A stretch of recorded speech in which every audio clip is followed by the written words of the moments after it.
밝혀졌는지 안 밝혀졌는지 조사 과정은 적정하게 수립되고 그 다음에 이제 뭐 조사 결과는 정상적으로 됐는지 안 됐는지 그 부분을 말씀드리도록 하겠습니다. 먼저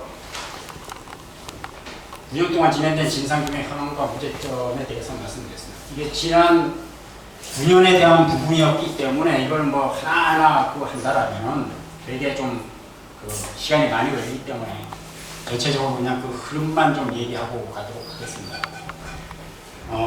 2022년 10월 29일 잘 아실 겁니다. 12구 참사가 발생하고 나서 얼마 지나지 않아가지고 현 유가족과 많은 국민들이 국회 국정조사를 요구했죠. 이때 국민의힘 성일정 의원을 비롯한 많은 국민의힘 의원들이 했던 말이 뭐냐면 세월호를 팔았습니다. 국조특위 무용론을 얘기하는데 뭐냐면 세월호 같은 경우에 토탈 9번의 조사를 하고 수사를 했지만 하나도 밝혀내지 못했지 않느냐. 그러면서 굳이 국정조사를 할 필요가 있겠느냐. 경찰이 지금 엄정하게 수사를 하고 있으니까 좀 그걸 지켜보는 게 어떻겠냐 라고 얘기했고, 저는 그때 사실 국민의힘 의원들한테 분노하기보다는 민주당 의원들한테 되게 분노를 했습니다. 왜 그러냐면 이 세월호 진상규명 이게 정말 이렇게 많이 했지만은 그게 안 된 거는 국민의힘 의원들이 박근혜를 비롯해서 방해를 했기 때문에 그걸 못했던 것인데, 거기에 대한 말은 안 하고 그냥 계속해서 해야 된다는 그것만 얘기하고, 정말 저 사람들이 정말 공격자가 맞느냐 라는 생각하고 실제로 이랬는지 한번 세어봤습니다. 그래가지고 아까 이제 우리 이성태 선생님도 9번이라고 말씀하시는데 큰 틀에서 보면 9번이 맞습니다. 그리고 제가 이거 관련된 부분을 다 끌어모았더니 실제는 12번 정도 보겠다. 그래가지고 그것은 좀 분류대로 나눠봤더니 국가가 주도하는 진상규명 절차가 4번, 그 다음 유가족의 노력에 의해서 사참위 등 뭐 해가지고 그런 조사가 3번, 그리고 이 노력에 의해 가지고 마지못해서 수사하고 재수사하고 특검한 거 2번, 그 다음 뭐 이렇게 해서 토탈하면 12번 정도 되겠다. 그래가지고 국가가 주도하는 건 뭐 아시다시피 세월호 국조특위, 감사원 감사, 국회 운영위원회가 이제 2014년 7월 7일에 있었었고, 국회 국정감사가 이제 10월 27일, 28일 뭐 이렇게 있었었고, 이것도 엄격히 얘기하면 그 범주에 들어가는 거는 저는 맞다고 생각합니다. 그래가지고 그렇게 했었고, 검경합동수사, 얘가 토탈 4번 있었었다. 그래서 여기서 뭐 나머지 부분에 대해서는 뭐 특별하게 어떤 방해가 있었기 때문에 말씀을 좀 드리긴 그렇지만, 감사원 같은 경우는 좀 문제가 있었다는 부분을 좀 말씀드리고 가겠다. 왜 그러냐면 감사원은 그 어떤 기관보다도 더 광범위하게 세월호 사건을 감사를 했고 아주 많은 양을 아주 오랫동안 했었다. 그런데 지나놓고 나서 보면은 뭐 잘 아시다시피 청와대, 그 다음 국정원, 국방부 등은 수사를 하지 않았고 조사를 하지 않았고, 그것도 했다 하더라도 되게 좀 왜곡된 것을 했다라는 부분을 말씀드렸어요. 그리고 특히 청와대 같은 경우에는 뭐 아시는 분들은 잘 아시지만 대통령 비서실에서 이 서류 한 장, 행정관으로부터 면담해가지고 한 장 받았고, 국가안보실 위기관리센터 한 장, 그러니까 이거 가지고 청와대 땡쳤다 라는 부분. 그 인정. 맞아요, 해주고. 그 다음 이제 뭐 해경과 관련된 부분입니다. 이게 사실은 전체적으로 그렇게 중요한 문제는 아닌데, 제가 볼 때는 이 감사원이 아주 많은 부처를 감사를 하고,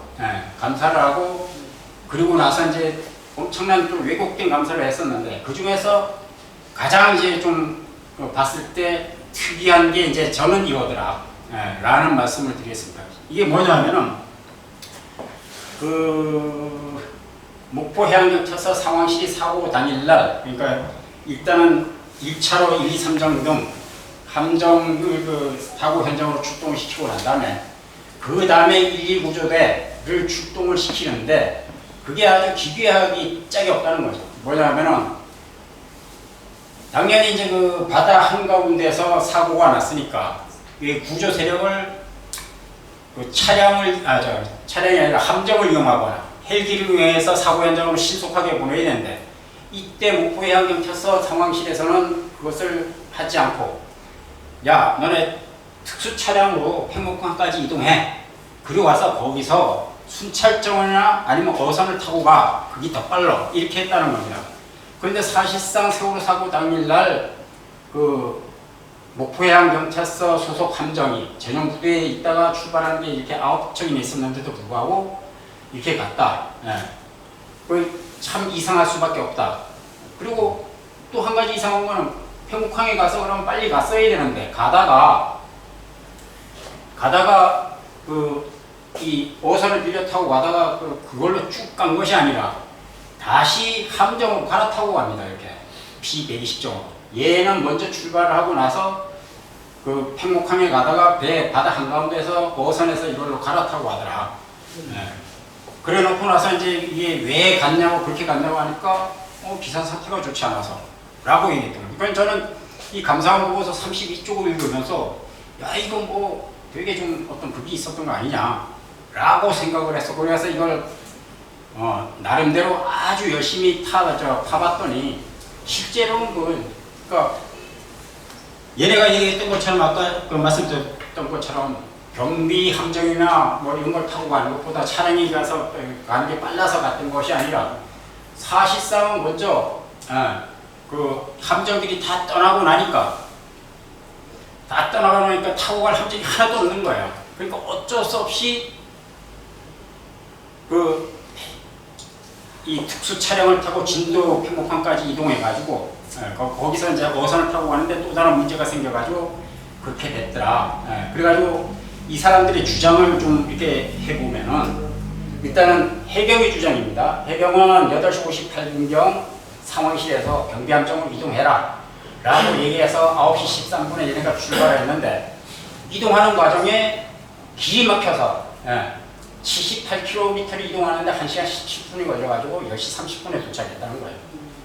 그리고 가는 도중에 야 거기에 그 순찰정 있으면 좀 지원을 해다오 라고 했더니 순찰정 버스 떠났는데 라고 얘기해서 어쩔 수 없이 다시 이제 그 어선을 하나 빌려 타고 10시 35분에 출발해서 11시 20분에 도착해서 11시 24분에 사고 현장에서 이 잠수를 했다 라고 주장하는 겁니다. 근데 실제로 출동했던 애들은 또 얘네하고 또 다른 말을 한다.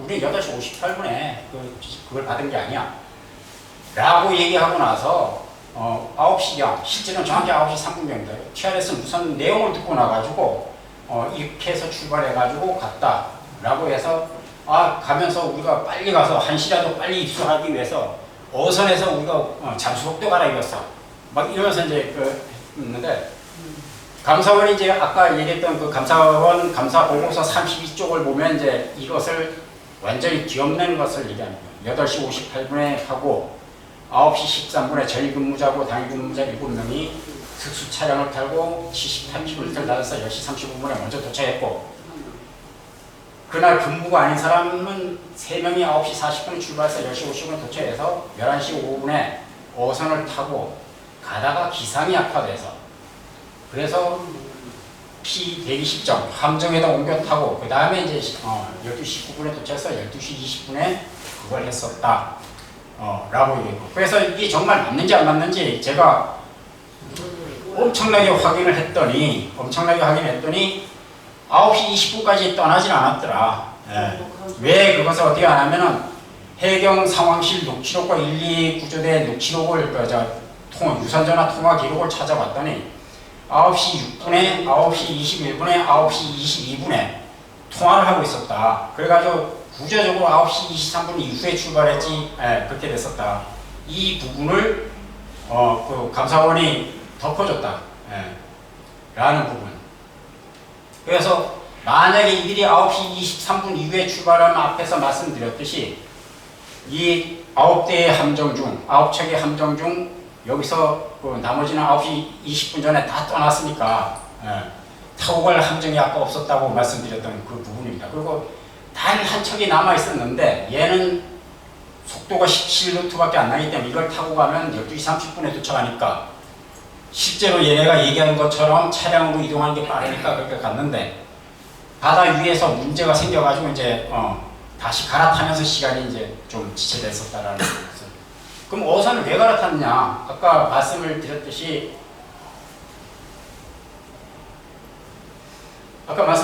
그 구름이 끼어서 그러냐라고 됐었는데 실제로 보면은 과정 및 과성이더라. 어선을 불렀는데 너무 조그만 걸 불렀던 거야. 그래서 가다 보니까 속도도 안 나고 사고 위험성이 있으니까 어쩔 수 없이 그 속도 늦은 애를 그렇게 했었다. 예. 그러놓고 나서 감사원 감사 보고서에서는 구름이 끼어가죠. 안개가 끼어가지고 사고가 날까봐 갈아탔다 이렇게 감사원이 의도적으로 해줬다. 예. 라는 거고 시간도 아까 뭐 도착 시간하고 했었는데 그것도 감사원이 좀 갖췄던 겁니다. 해경의 거짓말은 여기서 멈추지 않습니다. 사실 이제 그 수찰정 얘기를 하는데 아까 그 진도 파출소 수찰정이 먼저 떠났다고 얘기하지 않았어요. 근데 이상한 거는 얘네가 가다가 돌아와요. 돌아와서 제가 이제 다시 파고 하니까 이 친구들이 얘도 이제 안개 때문에 못 갔더라 라고 얘기하더라. 그런데 실제로 보니까 얘네들이 평상시에 대비 태세가 안 좋아서 기름이 떨어져가지고 기름이 떨어져가지고 결국에는 갈아타고 왔는데 저한테는 이제 허위공문서 작성해가지고 저한테 줬던 거죠. 문제는 하나 더 있습니다. 뭐냐면은 11시 24분에 최초 입수라고 했는데 이건 명백한 허위인데 이게 세월호 사고 당일날 문자 보고로 이걸 이렇게 했어요. 실제로 지금 우리 입수하고 있습니다. 2명이 뭐 이런 식의 그걸 했었었다. 그래가지고 그날 왜 허위 보고를 했는지도 사실상 바뀌었어야 되는데 감사원이 그 부분에 대해서는 얘기를 안 했다는 부분이고 이 부분을 가지고 실제 또 국회 국정조사하는 데서도 그랬었다. 좀 허위 진술.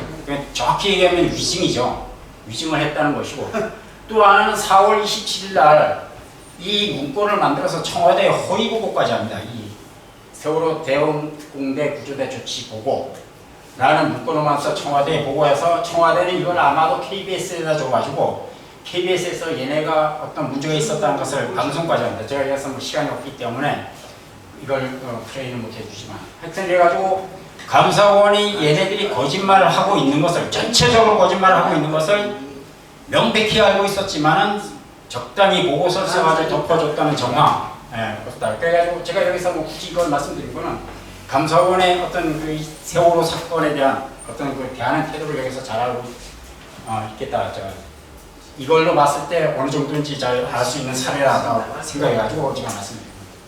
원래 얘네가 11시 24분경 최초 입수에 했다고 주장하는 이유는 따로 있습니다. 근데 이게 2, 30분 안에 제가 설명을 할 수 없는 부분이기 때문에 1, 2분 안에 설명할 수 없는 부분이기 때문에 이거는 하지 않는데 하여튼 여기 사연이 별도로 있었다. 그리고 제가 사참에는 이 부분을 조사 시작 이전에 이걸 좀 조사를 해다오 라고 얘기했던 사실이 있습니다. 근데 그쪽에서는 뭐 하겠다 그러고 원래 뒤에서 제가 사참이 조사 과제를 말씀을 드리면은 그때 뭐 알게 되겠지만 실제로 이 부분은 별도 조사 신청을 하지 않는다 하더라도 실제로는 조사 계획에서 당연히 조사됐어야 돼서 근데 사참위는 하지 않으셨다. 그리고 나서 1차 조사 기간이 끝나고 두 번째 조사 기간 연장하는 시점을 제가 했더니 사참위는 조사 신청 기간이 지났기 때문에 못하겠다라는 얘기를 하시더라. 그래가지고 굳이 제가 이 부분 말씀드리고 제가 생각할 때는 너무 불합리했기 때문에 없는 시간에 쪼개서 말씀드립니다. 검찰 수사에 대해서도 좀 말씀을 드려야 될 부분은 분명히 있다. 뭐냐면 뭐 지금까지 우리 그 대부분의 가족들 그리고 상당수의 국민들이 생각하시기는 1, 2, 3정장 김병일 꼬리만 자르고 나머지는 수사 하나도 안 했다. 대부분의 사람들이 그렇게 생각을 하고 있거든요. 근데 실제로는 해경이 아니라 검찰이 그 당시에 공식적인 절차에 따라서 수사를 했다. 그리고 특히 우리 가족들이 알고 싶어하는 부분 다 수사를 했다. 싹. 그래가지고 그 내사 보고서 36으로 남아있었다.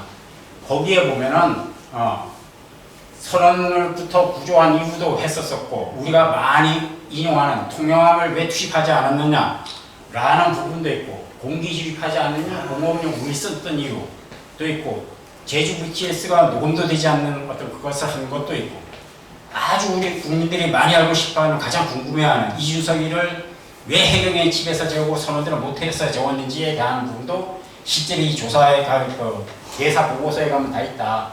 그리고 나서 결론을 내린 게 그거다. 김경일이, 진도 BTS 센터장 김형준하고 김경일이하고 최성환하고 뭐 이런 사람들 직권남용 권리행사상에 업무상 과실치 사상 뭐 이런 걸로 하고 나머지는 무혐의 처리한다 라고 얘기하고 맨 앞에다가 완결 도장을 찍어서 보관하고 있습니다. 문제는 이것을 수사했던 책임 검사가 주인 검사가 윤대지라는 얘기입니다. 그 잘 아시는 윤석열이하고 소윤 대윤 하는 사람, 예.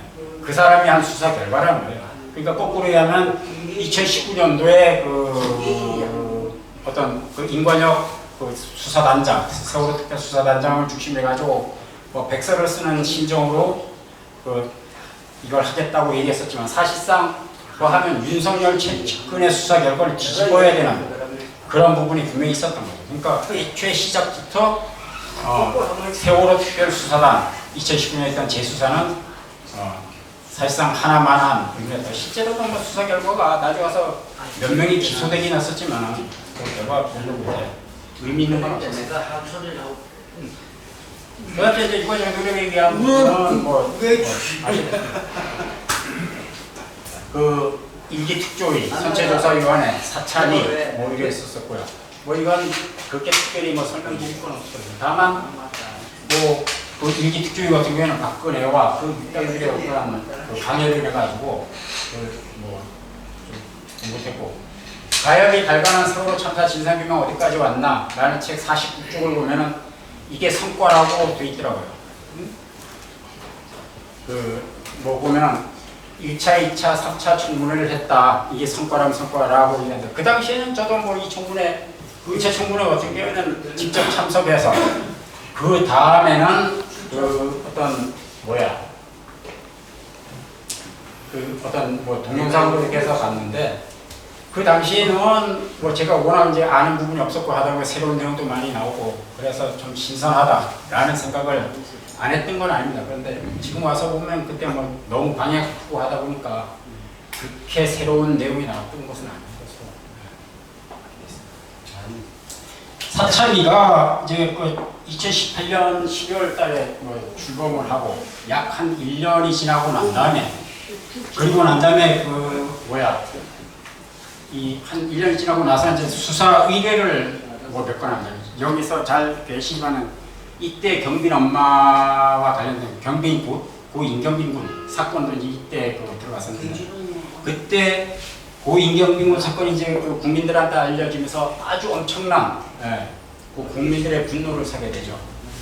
그래서 다시 재수사를 하고 철저한 진상규명을 해야 된다는 이제 그 어떤 국민적 어떤 그런 공감대가 형성이 됐고 그 다음에 이제 가혁과 연대와 가 이제 국민고발단, 고소고발단을 그렇게 해가지고 어떤 여러 건의 이제 고소장을 그렇게 하고 그리고 이제 그 당시에 뭐 기억하시는 분들은 뭐 기억하시겠지만 이때 이제 마치 조국 교수와 관련된 건이 해가지고 검찰에 대한 분노가 막 일어납니다. 그래가지고 그 법원 앞에 검찰청 앞에 이제 많은 사람들이 모이고 했을 때 검찰 입장에서 보면은 어떤 출구 전략이 필요한 때였고 그러다 보니까 그때 이제 갑작스레 이제 마지 못해서 이제 아까 세월호 특별수사 임관혁 검사를 중심으로 해서 7, 8명 검사를 모아가지고 이제 그렇게 해서 했었죠. 그때 이제 수사를 하고 다시 조사를 한 게 이겁니다. 그래가지고 다들 아시는 사건이고 전부 다 혐의 없음이 났고 해경 지구 구조 책임 등 요걸 이제 김석균 외에 이제 10명 불구속 기소로 했고 그 다음 주에 특조위 조사활동 방해 이제 9명 이렇게 해서 했는데 나머지는 이제 전부 다 무혐의 났고 DBR 관련돼서 이제 특검으로 넘어갔던 것이죠. 참고로 1구제대 잠수시각 조작 요것은 이제 사실 아까 제가 말씀드렸던 그것에 관련된데 불행하게도 이것도 무혐의 처분을 받아봤습니다. 그런 상태적으로 검찰이 마지못해서 재수사를 2번 했다.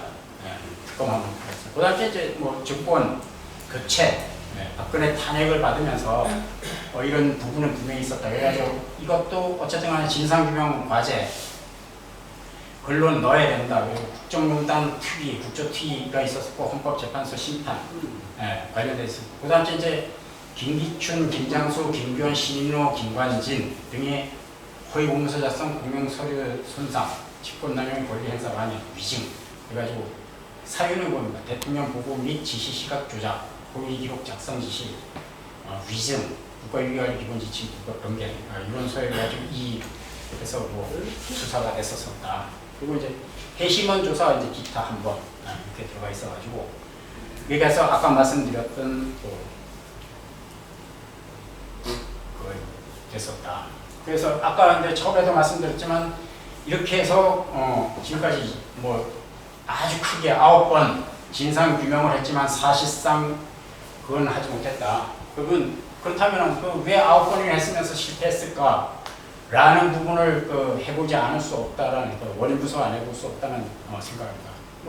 기본적으로 모든 사람들이 알고 계시듯이 박근혜 정권과 집권 여당의 집요한 진상규명 방해 때문에 했던 것은 맞습니다. 문제는 이제 문재인 정권이라고 대해서는 좀 더 생각을 해봐야 되는 거 아니냐 라는 생각입니다. 왜 그러냐면 문재인 대통령 같은 경우는 국회 야당 시절에 누구보다도 진상규명과 책임자 처벌을 많이 논했고 그리고 뭐 잘 아시다시피 유민 아빠 김영호 씨하고 10일 가까이가 했던 이상인가 광화문에서 단식도 함께 했던 사람이고 특히 대통령 선거에서는 이 공식적으로 이 세월호 진상규명 책임자 처벌 이게 선거 공약화되어 있었기 때문에 그 양반이 하지 않는 것은 좀 의아할 수밖에 없고 이해가 가지 않는 부분이 분명히 있다.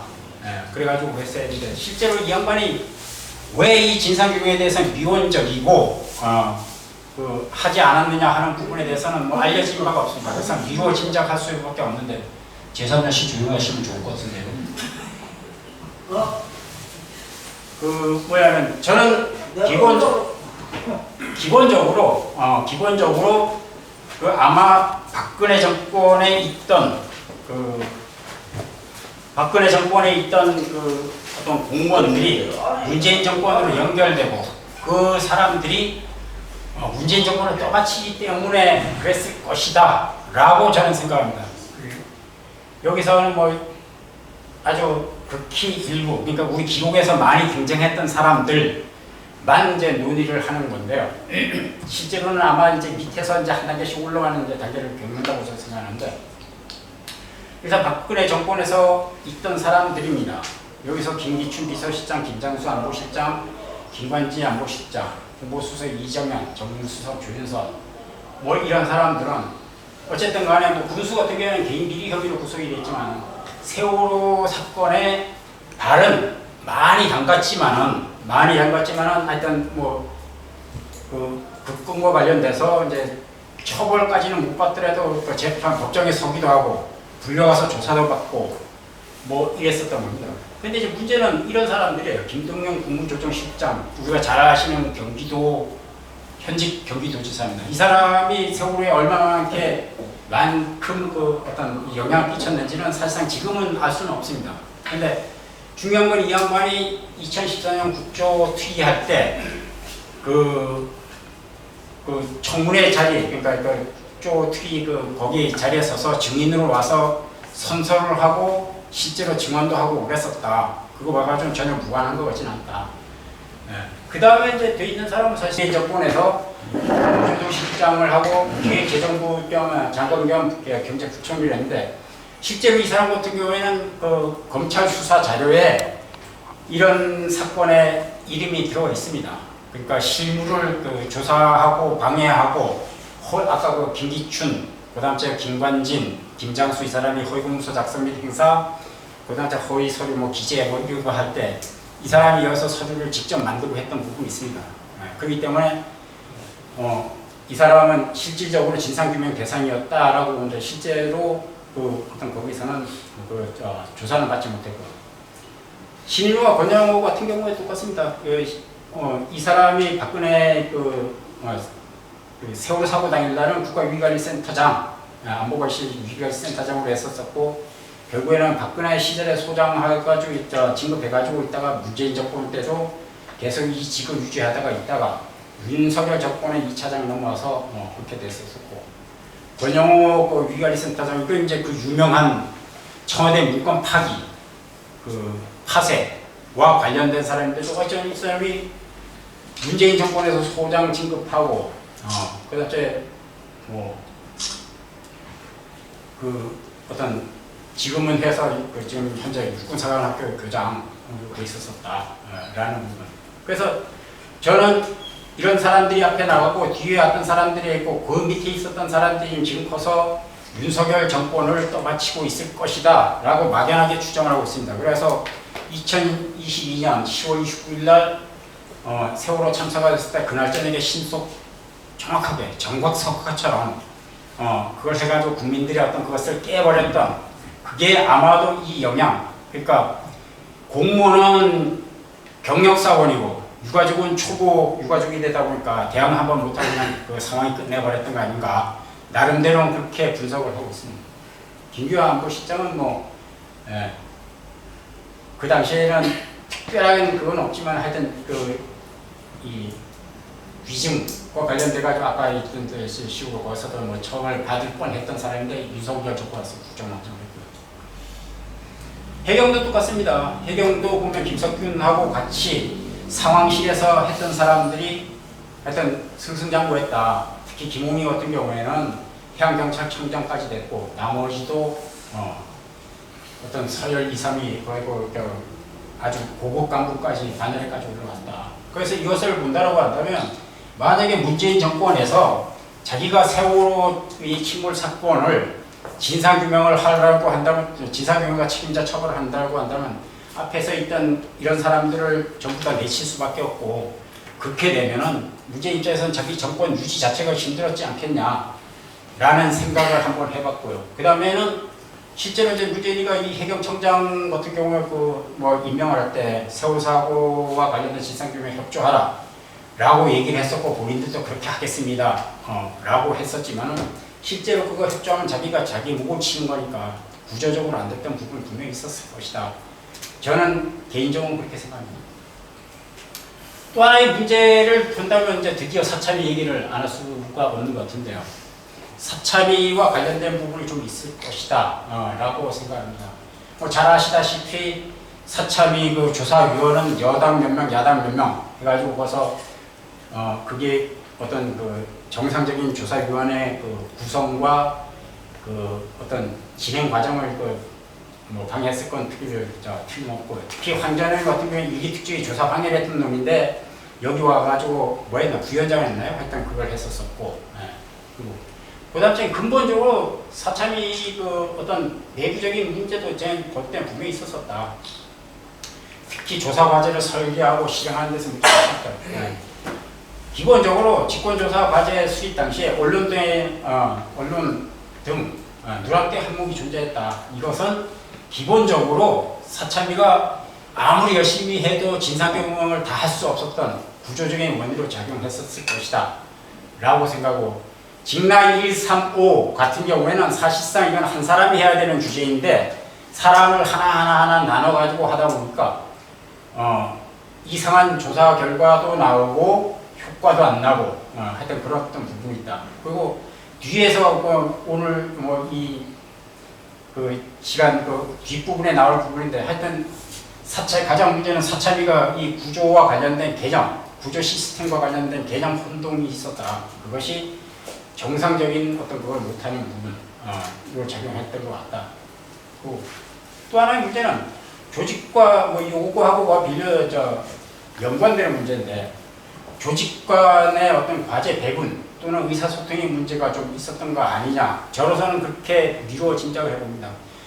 요거는 세월호 사고 당일날 9시 10분에서 11분 진도 BTS가 세월호하고 일단 교신했던 교신 녹취록인데요.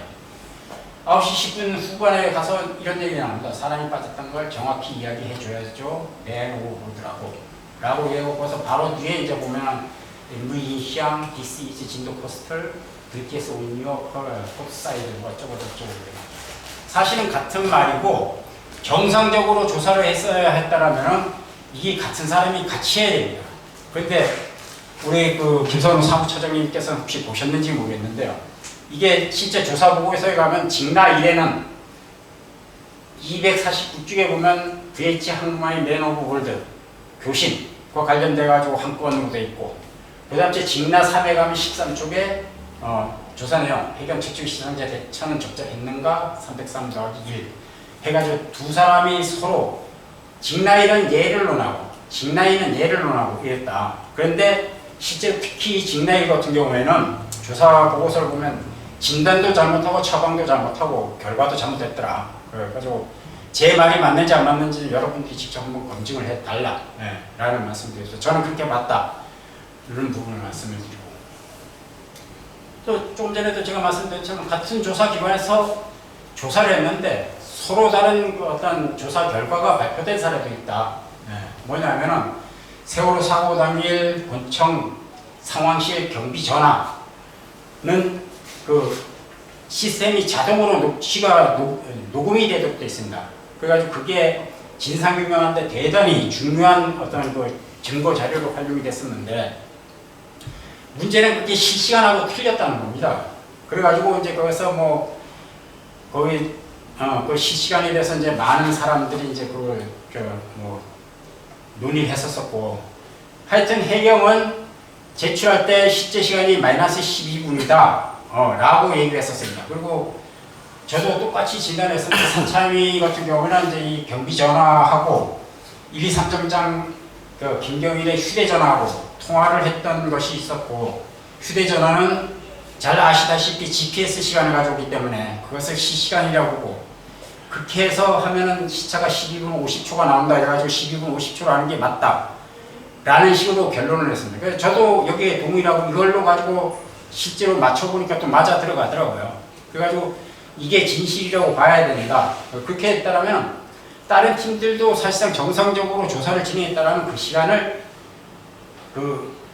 인용했어야 된다. 그래가지고 진실을 맞췄으면 아마도 완벽하지는 못하더라도 진실에 다가갈 수 있는 부분 분명히 좀 있었을 것이다 라고 저는 생각합니다. 근데 실제로 이제 그 직나 1에서 그런데 직나 4에서는 12분 오차가 발생하게 되는 것을 진술을 받았다. 하지만 증거는 없다. 그래 놓고 나서 계속해서 12분을 썼다.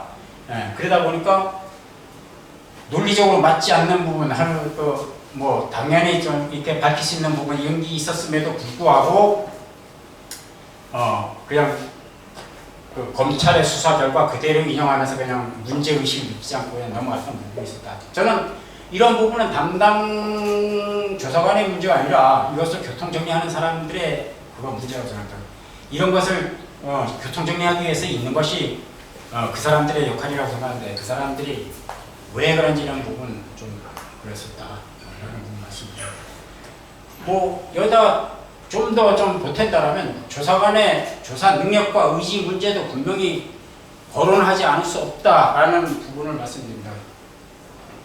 이 자리에 그 경빈 어머니가 계시기 때문에 계속 이런 부분을 참 말씀드리는 게 좀 뭐하긴 하지만, 많은 사람들이 알고 계시듯이 세월호 사고 당일날 그 3일날 당일 오후 그 17시 25분 임경빈 군이 그 구조되고 난 뒤에 헬기를 이동했어야 됐지만 함정을 이동했다, 함정을 이용해 이동했다라는 이송했다라는 부분, 뭐 그거는 이미 모든 사람들이 알고 있는 사실이고요. 특히 뭐 17시 44분, 그다음 19시에 그 헬기 2대가 왔지만은 그 수뇌부 태우고야 나갔다는 부분 잘 알고 있습니다. 그 문제는 아까 오면서 우리 김선우 사무처장님한테도 말씀을 드렸는데, 김석균이가 이 19시 출발하기 전에 삼천구함 상공에 헬기 한 대가 더 왔다 갔다는 얘기예요. 그래가지고 실제로는 헬기가 없어서 그런 게 아니라 그들이 지휘를 잘못해서 그랬다는 부분 있었는데, 사참인 이거를 찾아내지도 못했고 논란화시키지도 못했다. 그러다 보니까 검찰은 당연히 사참인 거 보고 나서 적당히 그냥 일본 말로 매꾸라시킨 그런 부분 분명히 있다 라는 부분 말씀드립니다. 여기다 더한다면 그날 그 시간에 삼천구함에서 야 빨리 헬기 와 라고 얘기하면은 삼천구함으로 10분에서 15분 사이에 올 수 있는 헬기가 8대가 있었습니다. 10분에서 15분 사이에 올 수 있는 헬기가. 근데 사천이 보고서에서 불행하게도 그런 것도 논의하지 않았다. 만약에 그런 것까지 들어가서 했으면 좀 더 완벽해지지 않았을까라는 생각도 해보고, 그게 아마도 난 조사관의 어떤 능력, 자질과 좀 연결됐을 것으로 생각한다라는 부분을 말씀드리겠습니다. 그다음에 그 의지에 대한 부분 같은 경우에는 뭐 솔직히 지금 와서 보면 하소연이라고 생각하는데, 그 1차 조사 기간이 끝날 무렵 돼가지고 이 친구들 조사 안 했습니다. 내 완료 보고서 쓰면서 적당히 비비고 그런 얘기를 한 것 같고, 아까 앞에서 말씀드렸던 그 1, 2 구조대 출동과 관련된 부분 같은 거 조사할 거냐, 그러니까 언제 할 거냐, 그러니까 차차 이렇게 얘기하면서 시간 끌면서 하고 넘어가는 거 맞습니다. 그래가지고 애초에 그 사람들은 그 시작을 하면서 뭐 여기 계신 분은 있는데 대놓고 얘기하면 좀 뭐하긴 하지만 괜찮습니다. 마음은 편합니다. 계시니까. 하여튼 그렇더라. 조사 의지가 인정하시지 않으실지 모르는데 그렇게 세진 않았었다. 라는 말씀을 드리고요. 이제 좀 마지막으로 좀 문제라고 한다면 가역과 연대의 문제도 좀 논의하지 않을 수 없다라는 부분을 말씀입니다. 사참위 조사기간 3년 6개월인데 아까처럼 조사관들이 어떤 그 확실하게 어떤 막 뛰고 그런 게 보이지 않고 한다라면은 연대와 가역이 모니터링을 하면서 때로는 도와도 주고 때로는 치치도 가고 뭐 이런 행위가 있었어야 되는데 그런 부분 안 한 걸 저는 되게 아쉽게 생각한다 라고 말씀드려요. 그래서 뭐 유권과 관련돼서 종합적으로 말씀드리면 진상규명과 책임자 처벌의 현실에서 현실은 친구 같습니다. 그리고 앞으로는 뭐 어떤 그 부분 미래가 펼쳐질 것인지도 이것을 보면 좀 뭐 명확해진다고 저는 생각합니다. 일단 국가가 주도하는 공정영역의 진상규명 절차는 성과 없이 완전히 끝났다. 그리고 사참위 조사 그 관점에서 본다라면은 사참위가 검찰 수사 자료를 뺏기게 했다. 적어도 직나 1에서부터 직나 5까지는 저는 이거 제 진단이 맞다고 생각합니다.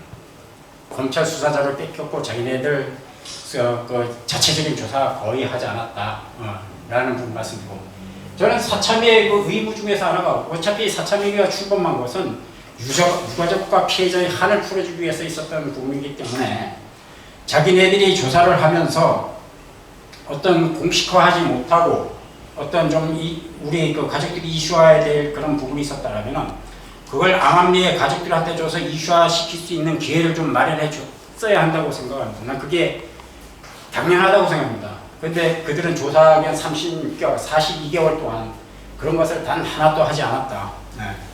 라고 얘기하고, 그 다음에 뭐 더 큰 문제라고 저는 생각하는데 자기들이 그 어떤 이 42개월 동안 조사를 하면서 생산한 문서 아니면 수집한 문서 그것을 우리 가족들한테 인수인계하지 않았다는 부분, 왜 그러면 그것을 받아야지만이 그것을 이용해서 우리 가족들이 더 싸우고 더 이런 방안을 찾아고 폭넓게 활동할 수 있는데 그것을 하지 않았다는 부분, 그게 문제라고 생각하고, 뭐 또 그다음 이제 우리 가협이나 우리 뭐 이런 쪽에서 본다면 이 국가기관의 어떤 이 조사 기간이 이제 공식적으로 끝나고 그래서 어떤 뭐 진상규명의 추가 진상규명의 필요성이 있다라고 한다면 당연히 거기 연장전에 돌입할 수 있는 상태를 만들어서 연장전을 돌입해야 되는데 지금 1년 뭐 거의 이제 그 다가오는 시점이 됐는데도 아직까지 거기에 대한 부분이 하나도 없다 라는 부분. 그래서 현재로서는 뭐 더 하고 있는 게 없으니까 시간이 더 많이 남아있다 하더라도 우리가 어떻게 뭐 더 할 수 있는 부분 자체가 지금 없는 상태가 돼 있다.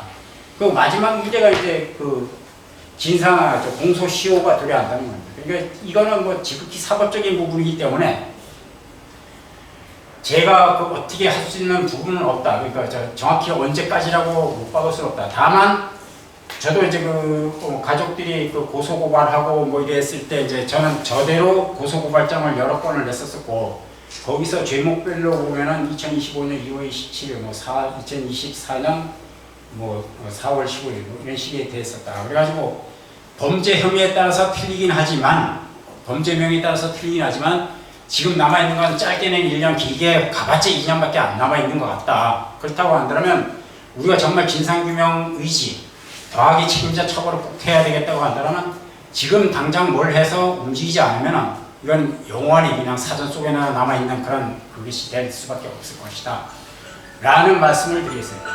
그래서 뭐 아까 지금까지 있었던 부분에 대해서 말씀드리고, 두 번째는 뭐 세월호 사건이 진상규명은 완료됐냐 안 됐냐 라는 부분에 대해서 말씀드렸어요. 이거 뭐 그렇게 중요한 문제는 아니지만 많은 사람들이 통일된 얘기를 하지 않고 있기 때문에, 그리고 사람마다 다른 생각을 하고 있기 때문에 제가 생각하고 있는 바를 좀 말씀드리도록 하겠습니다.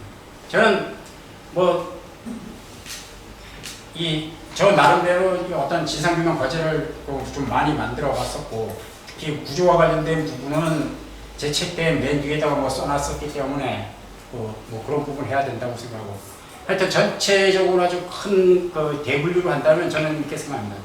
침몰 원인, 구조, 진상규명 방해의 은폐, 그 번째 언론의 허위 보도 오고 왜곡 보도 뭐 이런 거 관련된 문제, 기타, 이래가지고 적어도 한 5개 카테고리, 이것이 진상규명 과제라고 생각을 하고, 이것이 밝혀지고 가족들이 설득되지 않으면 진상규명은 안 됐다고 생각합니다. 전 적어도 진상규명이 됐다라고 생각한다면 이 진상규명 결과 보고서를 갖다 놓아서 내가 납득을 하고 설득이 돼야지만이 난 진상규명이 됐다고 생각한다.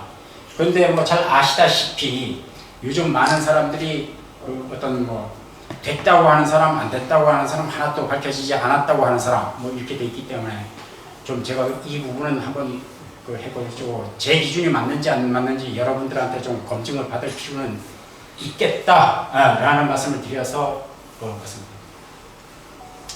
저는 세월호 참사에서 참사가 발생을 했지만 사고가 나서 배가 기울어서 사망한 사람은 양승진 선생님 1명이라고 생각합니다. 그리고 나머지 303명은 모두 해경이 구조하지 않아서 사망한 것이라고 생각합니다.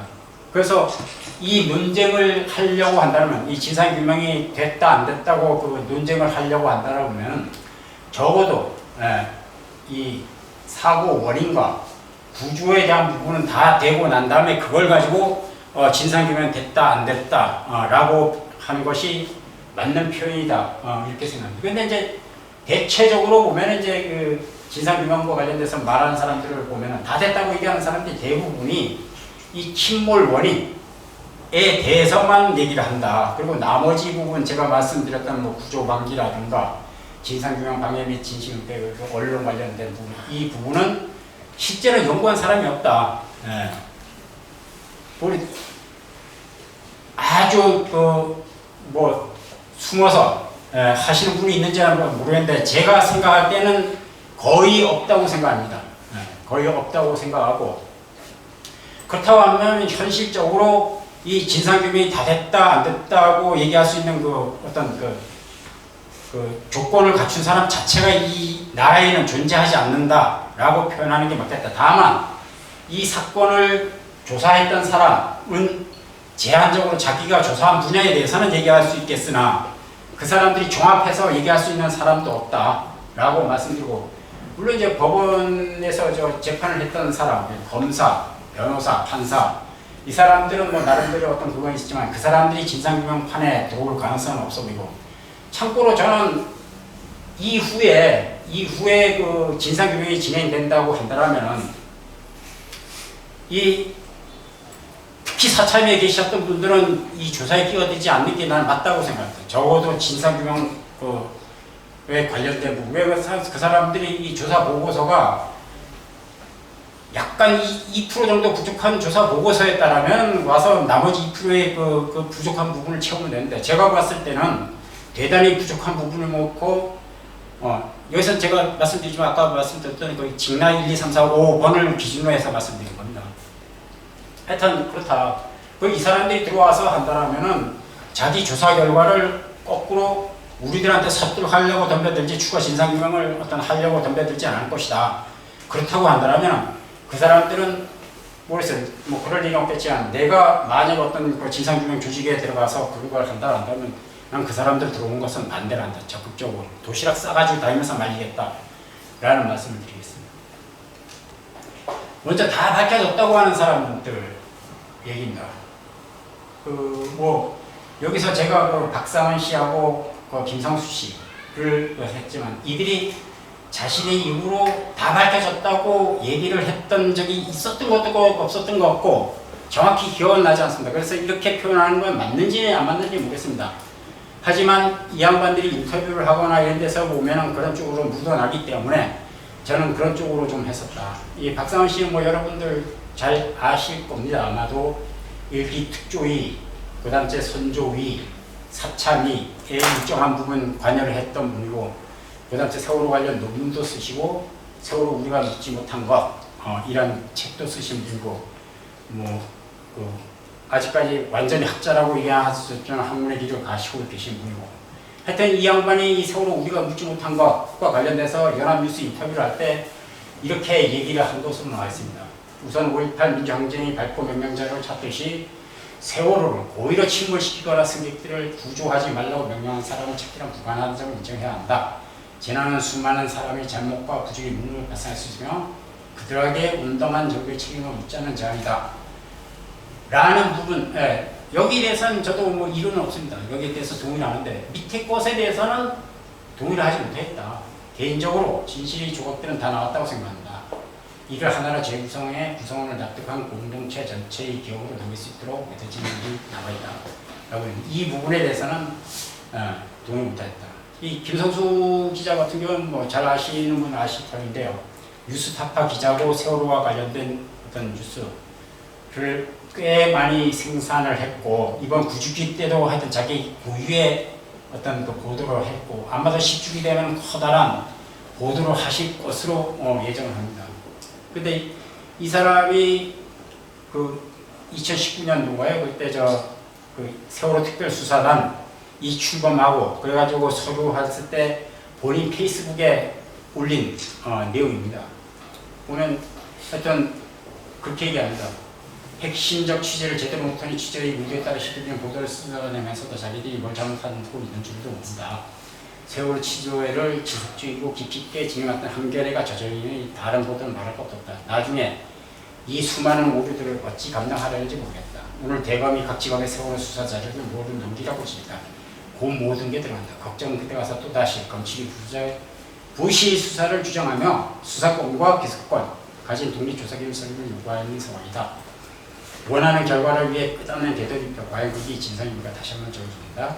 진실은 사실들의 종합 이상의 것이지만 사실이 아닌 것들로 구성되는 진실이라는 있을 수 없다. 라고 얘기하면서 세월호 특별수사관이 하는 것을 되게 한탄하는 것처럼 마치 그때까지 다 밝혀진 것처럼 얘기했다. 하지만 하여튼 이 이후에도 새로운 사실이 밝혀진 것이 여러 있었었고 뭐 기소된 사람도 있고 했다 보면 이 사람 진단은 잘못된 것인데 하여튼 그렇다라는 말씀을 드립니다. 이 사람들이 모여서 2022년 9월 2일 날 국회에 모여서 토론을 했습니다. 보시는 바와 같이 기자, 전직, 가역, 임원, 아까 말씀드렸던 분, 언론인, 그리고 사참위 조사관, 그래서 했었고, 누가 보더라도 외부에서 이런 경력을 내세우면 세월호 사건에 대해서 대단히 많은 지식을 가진 사람처럼 보일 것이고, 세월호에 대해서 물어보면 아주 박사처럼 보일 것은 분명한 일입니다. 문제는 10주기를 생각해야 된다는 겁니다. 뭐냐면은 뭐 잘 아시다시피 9주기는 별 그거 없이 지나갔지만 그 10주기 같은 경우에는 강산이 한번 변하는 시기고 그래서 가약도 연대도 여기 대해서 신경을 쓰고 있고 아마도 언론도 거기에 대해서 엄청나게 많은 보도를 할 것으로 저는 그렇게 생각을 합니다. 아마도 그렇게 할 것이다. 그때 어떤 뭐 진상규명 어떻게 됐냐, 뭐 달라진 게 뭐냐, 뭐 예를 들어서 그런 주제를 묻는다면 아마도 나나 뭐 우리 유가족들한테보다는 마이크를 이 사람들한테 먼저 갖다 댈 것이다.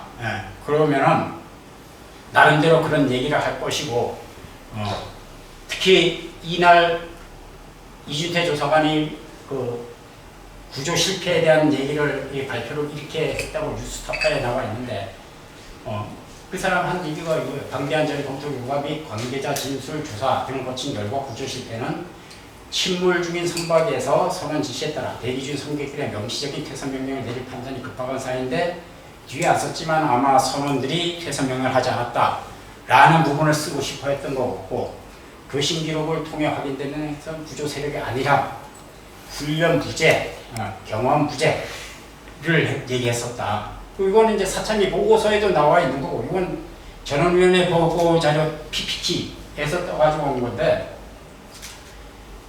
그 어떤 이 보고서에도 이렇게 돼 있습니다. 그 해경이 어떤 무식했다, 무능했다, 단어도 몰랐다, 라는 식으로 돼 있었다. 만약에 아까 말씀드렸던 시주기를 지금 해가지고 이렇게 해서 이 사람들이 언론을 하는데 이런 내용의 얘기를 하고 한다면 아마 유가족들 되게 상처를 많이 받을 것이고 분노를 할 것입니다.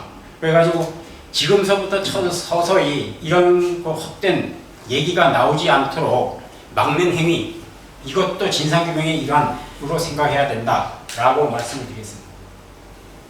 두 번째는 이제 뭐 하나도 밝혀지지 않았다고 주장하는 사람입니다. 이제 대체적으로 뭐 이게 만나 보면 이런 분들은 누구보다도 진상규명에 대한 의지는 엄청나게 강하신 분들입니다. 그런데 불행하게도 이제 세월호 기록을 그렇게 많이 읽지 않으신 분들이 그렇더라. 그래가지고 여전히 2014년도에 그 국민들이 얘기했던 의혹사항을 그대로 지금도 가감없이 말하고 다닌다. 왜? 안개가 끼었는데 세월호만 떠났느냐? 아니면 원래 그날 오하만 하고 가기로 있었는데 왜 세월호가 떠났느냐? 뭐 이런 얘기 지금도 어디 모임 가서 하거나 어디 가서 마이크 잡으시면 얘기하신다. 그런데도 불구하고 이분들이 중요한 거는 이 의지도 강하고 그 참여도도 높고, 그렇기 때문에 실제로 이 진실을 정확히 알려드리고 해서 그걸 해드리면 이분들이 더 많은 에너지를 쏟아낼 가능성이 있고 그렇기 때문에 이분들에 대한 부분을 좀 해야 되고, 그 다음에 이제 다 밝혀지진 않았지만 그렇다고 하나도 안 밝혀진 것 아니다 라고 얘기하는 사람, 이 사람들 이제 대체적으로 보면은 뭐 국가폭력에 대한 대통령 사과해라, 사참위 공고안을 정부가 신속히 이행해라, 국회가 후속 입법을 해라, 그러면서 추모 강조한다 라는 부분. 근데 여기 뭐 김선우 사무처장님도 계시지만 사참위 이런 분 계시잖아요, 그죠? 저 연대 그분들이 이 세월호 판을 지금 좌지우지하고 있기 때문에 이 양반들이 정확한 그걸 표를 설정하고 과정을 설계하지 않으면 진상규명이 한 발자국도 앞으로 나가지 못한다는 데 문제가 있다는 겁니다. 대표적인 이날 9월 29일 날 발표했는데 이 양반도 여기서 이런 주제를 가지고 말씀하셨다. 죄송해요, 써가지고. 그러면 이런 논쟁을 피하려면 어떻게 해야 되느냐 라는 부분에 대해서 말씀을 드리겠습니다. 저는 아까도 말씀드렸듯이 이런 침몰 원인, 그다음 구조 관계, 진상규명 방해 뭐 이런 게 있기 때문에 이것을 종합적으로 봐야 된다. 그래가지고 개인이 이거 전체를 아우르지 못하면 팀을 꾸려서라도 이것을 종합적으로 바라볼 수 있는 팀을 만들어야 된다. 라고 말한다. 그리고 아까도 말씀드렸듯이 지금까지 문제는 오직 침몰 원인만 하는 사람들이 다 밝혀졌다고 하는 것이 문제다. 그래가지고 전체적으로 바라볼 수 있는 어떤 그런 시스템을 만들고, 그 다음에는 다시 해야 될 것이 유가족들이 그리고 국민들이 품고 있는 진상규명 과제를 다시 정리를 해야 된다. 실제로 이제 2014년도 15년도에 만들어진 진상규명 의혹 과제가 있긴 있습니다. 그러니까 민변에서 나왔던 17대 과제, 그 다음 가야에서 만들었던 82대 과제, 정청래 의원이 만들었던 110대 과제, 뭐 그 다음 이제 유기특조위 및 사참위 유가족 신청 과제 같은 것이 있었다. 그런데 이것이 2014년도 15년도에 대체적으로 이제 다 생성된 문건이기 때문에 그 뒤에도 많이 변동이 됐고 했었기 때문에 이게 종합적으로 되고 현실성 있는 안은 없다. 그래가지고 지금이라도 이 부분을 다시 좀 정리를 하고 난 다음에 그래가지고 평가를 한번 할 필요가 있다. 그러니까 이 두 가지를 하지 않으면 이 논란은 언제든지 계속될 것이다 라고 말씀을 드리겠습니다. 요거는 이제 아까 말씀드렸던 가열이 제시한 82대 과제에 대한 부분, 그다음 제 정책을 말하는 110대 과제에 대한 부분, 민별 17대 과제 라는 부분이 있었었다. 그러면 이 4참의가 끝나고 나고 난 다음에 실제로 공식적인 평가 회의가 있었느냐 없었느냐 라는 부분에 대해서 말씀드렸습니다. 아까 말씀드렸듯이 9월 2일 날 그리고 9월 29일 날 두 번의 토론회는 진행됐지만 이때는 보고서가 공식 보고서가 나오기 직전 또는 발간된 직후였기 때문에 실제로 뭐 토론회는 진행했지만 정상적인 토론회는 되지 못했다라고 생각하고 정확한 기간은 모르겠습니다만 하여튼 연대와 가협이 2022년 10월부터 5월 초까지 31명의 평가팀을 구성해서 평가 작업을 실시했다. 그래가지고 128쪽짜리 보고서 만들었는데 그 중에서 특히 이제 실체적 진실과 관련된 부분은 36쪽밖에 없더라. 그런데 아까도 말씀드렸듯이 그런 객관적 기준이 없는 데서 문제점이라든가 정도를 제대로 하지 않았기 때문에 내가 봤을 때는 그건 부족한 평가라고 봐야 되고 다시 좀 객관적 평가를 할 필요는 좀 있겠다라고 말씀드렸습니다. 그러면 뭐 앞으로는 어떻게 해야 될 것인가? 뭐 이미 말씀드린 얘기인데요. 계속해서 이런 논쟁을 하는 것은 진상규명에 그렇게 발전적이지 못합니다. 그러니까 지금은 빨리 교통정리를 하고 새로운 진상규명을 위해 가지고 앞으로 나가야 될 타임인데 계속해서 다 됐다 안 됐다 하면서 또 끝없는 싸움을 할 때는 아니다. 그래서 그걸 끝내려면 저는 이렇게 생각한다는 점을 좀 말씀드리겠습니다. 첫 번째 해야 될 거는 가협과 사일연대가 주도하는 객관적 평가 조직을 빨리 새로 구성을 하셔야 된다. 두 번째는 아까 말씀드렸던 유가족과 국민이 품고 있는 의혹사항을 평가표를 다시 확정을 해라. 그리고 그 평가표에서 평가 작업을 실시해서 그것을 바탕으로 해서 보고서를 작성해라. 다만 그 보고서는 숫자로 확인해야 된다. 뭐냐면 전체 의혹 과제가 100개, 그다음에 완료된 거 50개, 미결된 거 50개, 그래서 진상규명률 50%. 그래가지고 안 된 거는 요거는 안 됐어. 그러면 그걸 가지고 뭐 어떻게 진행할 것인지, 누가 진행할 것인지 판을 다시 짜가지고 추가 진상규명을 하고 그것을 가지고 국민들을 설득하고 홍보를 하고 이렇게 해야 된다. 이렇게 한다면 다른 사람들은 어떨지 몰라도 제가 볼 때 적어도 김성수, 나비레기 정도 되는 사람들이 나서서 다 밝혀졌는데 뭘 더 해? 이제 끝내지. 라는 얘기는 못할 것이다. 적어도 저는 이게 맞다고 생각을 합니다. 이 부분이 뭐 좀 잘못됐다고 생각하시면 있다. 좀 말씀해 주시면 제가 가능하겠습니다. 참고로 제 부분은 이 페이지가 있으니까 나중에 질문하실 거 있으면 몇 페이지를 좀 말씀해 주시면 제가 대답할 때 쉽게 말씀을 할 수 있겠다라고 말씀드리겠습니다. 다음 마지막으로 사참위 조사 결과 문제점, 뭐가 문제였나 라는 부분에 대해서 말씀을 드리겠습니다. 이 부분은 참 말씀드리기가 좀 조심스럽긴 합니다. 유성태 선생님이 특별히 말씀을 하신 부분도 좀 있고, 그리고 아까도 말씀드렸듯이 저 또한 어떤 이게 확정된 상태가 아니고 아직 성장하고 있는 덜 익은 떫은 감에 불과하기 때문에 제가 나서서 이걸 확정적으로 얘기하는 것이 맞냐라는 부분에 대해서는 좀 생각합니다. 그래도 뭐 어쨌든 간에 제가 불합리하다고 생각하는 부분은 말씀을 드린 게 맞다고 생각해서 하여튼 뭐 일단은 발표를 하고 있는 것 같도록 하겠습니다. 사참위는 뭐 조사 계획, 그러니까 출범 시점에 조사 직권조사 과제 계획 아까 말씀드렸듯이 14건을 하고 그다음에 유가족 신청 과제가 8건 해가지고 22건 뭐 조사 계획을 있었던 것 같고, 그 중에서 직권조사 과제 11건 보고서를 작성했고요. 신청 과제는 8건 중에서 다 3건은 취하라고 5건은 조사 보고서를 작성했다. 그리고 합쳐가지고 16건. 그래서 직권조사 과제 같은 경우는 직권조사 과제 1번하고 2번 해가지고 병합을 해서 보고서 하나 써서 줄어들었고, 7번, 13번, 14번 이거 병합해가지고 하나의 보고서를 썼다. 그래가지고 11건 됐는데 하여튼 형식상으로는 뭐 이걸로 한 걸로 돼 있다. 그리고 아까도 말씀드렸지만 직나 1에서부터 5번까지 뭐 선언도 있고 청와대도 있고 뭐 이렇게 돼 있지만 원칙적으로 이게 구조와 관련된 부분으로 분류하는 것이 맞겠다 라고 저는 생각합니다. 그래서 오늘은 제가 요 부분들, 저는 여기서 본 기무사와 관련된 부분과 요 부분에 대해서는 좀 검토를 했지만, 일단 오늘은 요 1, 2, 3, 4, 5 이것에 대해서 말씀을 드리도록 하겠습니다. 사참위 그 직권조사 계획, 과제와 관련된 부분입니다. 그것이 적정하게 설계되고 실제로 또 그대로 조사됐느냐라는 부분에 대해서 좀 먼저 말씀드립니다. 일단 직나 1 보면은 세월호 참사에서 해경 및 유관기관 초동 조치 적정성 조사. 직나 2 세월호 참사에서 선원 및 유관기관 조치 적정성 조사.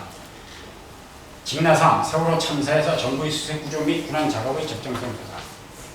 청와대 대응의 적정성 조사. 세월호 참사 수습 과정의 해경 등 대응의 적정성 조사. 이렇게 해서 5개가 되겠습니다. 저는 이 당시 이 조사 과제가 발표될 당시에 회사를 다니고 있었기 때문에 실제로 이 조사 계획이 어떻게 수립되고 누가 작성했는지 이 부분에 대해서는 자세히는 알지 못합니다. 다만 이걸 텔레로 받았었고 이거 보고 나서 되게 당황하고 좀 그랬던 기억이 납니다. 그런데 와가지고 그렇게 뚜렷하게 또 반박할 수도 없는 입장이었던 것 같다. 뭔가가 어색하고 부조화스럽기도 하고 뭔가 군더더기가 붙은 것도 같고 뭔가가 빠진 것도 같고 그렇게 되어 있더라. 그래가지고 이 부분에 대해서는 사실상 되게 오랫동안 많이 고민했습니다. 왜 이렇게 했는지에 대해서. 그래서 나름대로 해봤더니 하나는 피조사기관을 조사 계획을 수립하는 사람이 혼동을 하고 있더라 라는 겁니다. 왜 그러냐면 여기서 직나 1의 그 핵심 키워드는 초동조치인데 구조에서 초동조치는 해경만 하는 겁니다. 그런데 여기다가 유관기관을 넣어놓으니까 좀 이상해 보이는 거고 선과 유관기가 직나 2 같은 경우 별 문제 있고요. 직나 3 같은 경우에는 그 정부의 수색 구조 및 군안 작업의 적정성으로 되어 있는데 실제로 이것도 해경이 하는 거다. 그래가지고 실제 정부로 하지 말고 해경이라 했어야지 정확한 단어였다. 라는 부분을 말씀드리고 그 다음째는 이제 과제 배치 문제다. 그러니까 해경이었으면은 이 앞으로 밀고 뒤로 뺐었으면 보다 명확하고 이해하기가 좋았을 것 같은데 왜 그런지 모르는데 하여튼 이걸 중간에다 끼워 넣다 보니까 되게 산만해보고 했던 그런 부분이 있더라. 그래가지고 나름대로 정리를 해보면 이런 부분이 있었었고 두 번째는 이제 그 조사 계획대로 조사를 했냐 안 했냐. 원래 이 조사 계획이 있었으면 이거대로 했었고 이거대로 하지 않았다면 명확한 얘기를 이유를 밝혔어야 된다고 저는 생각하거든요. 그런데 실제로는 조사를 하지 않았더라.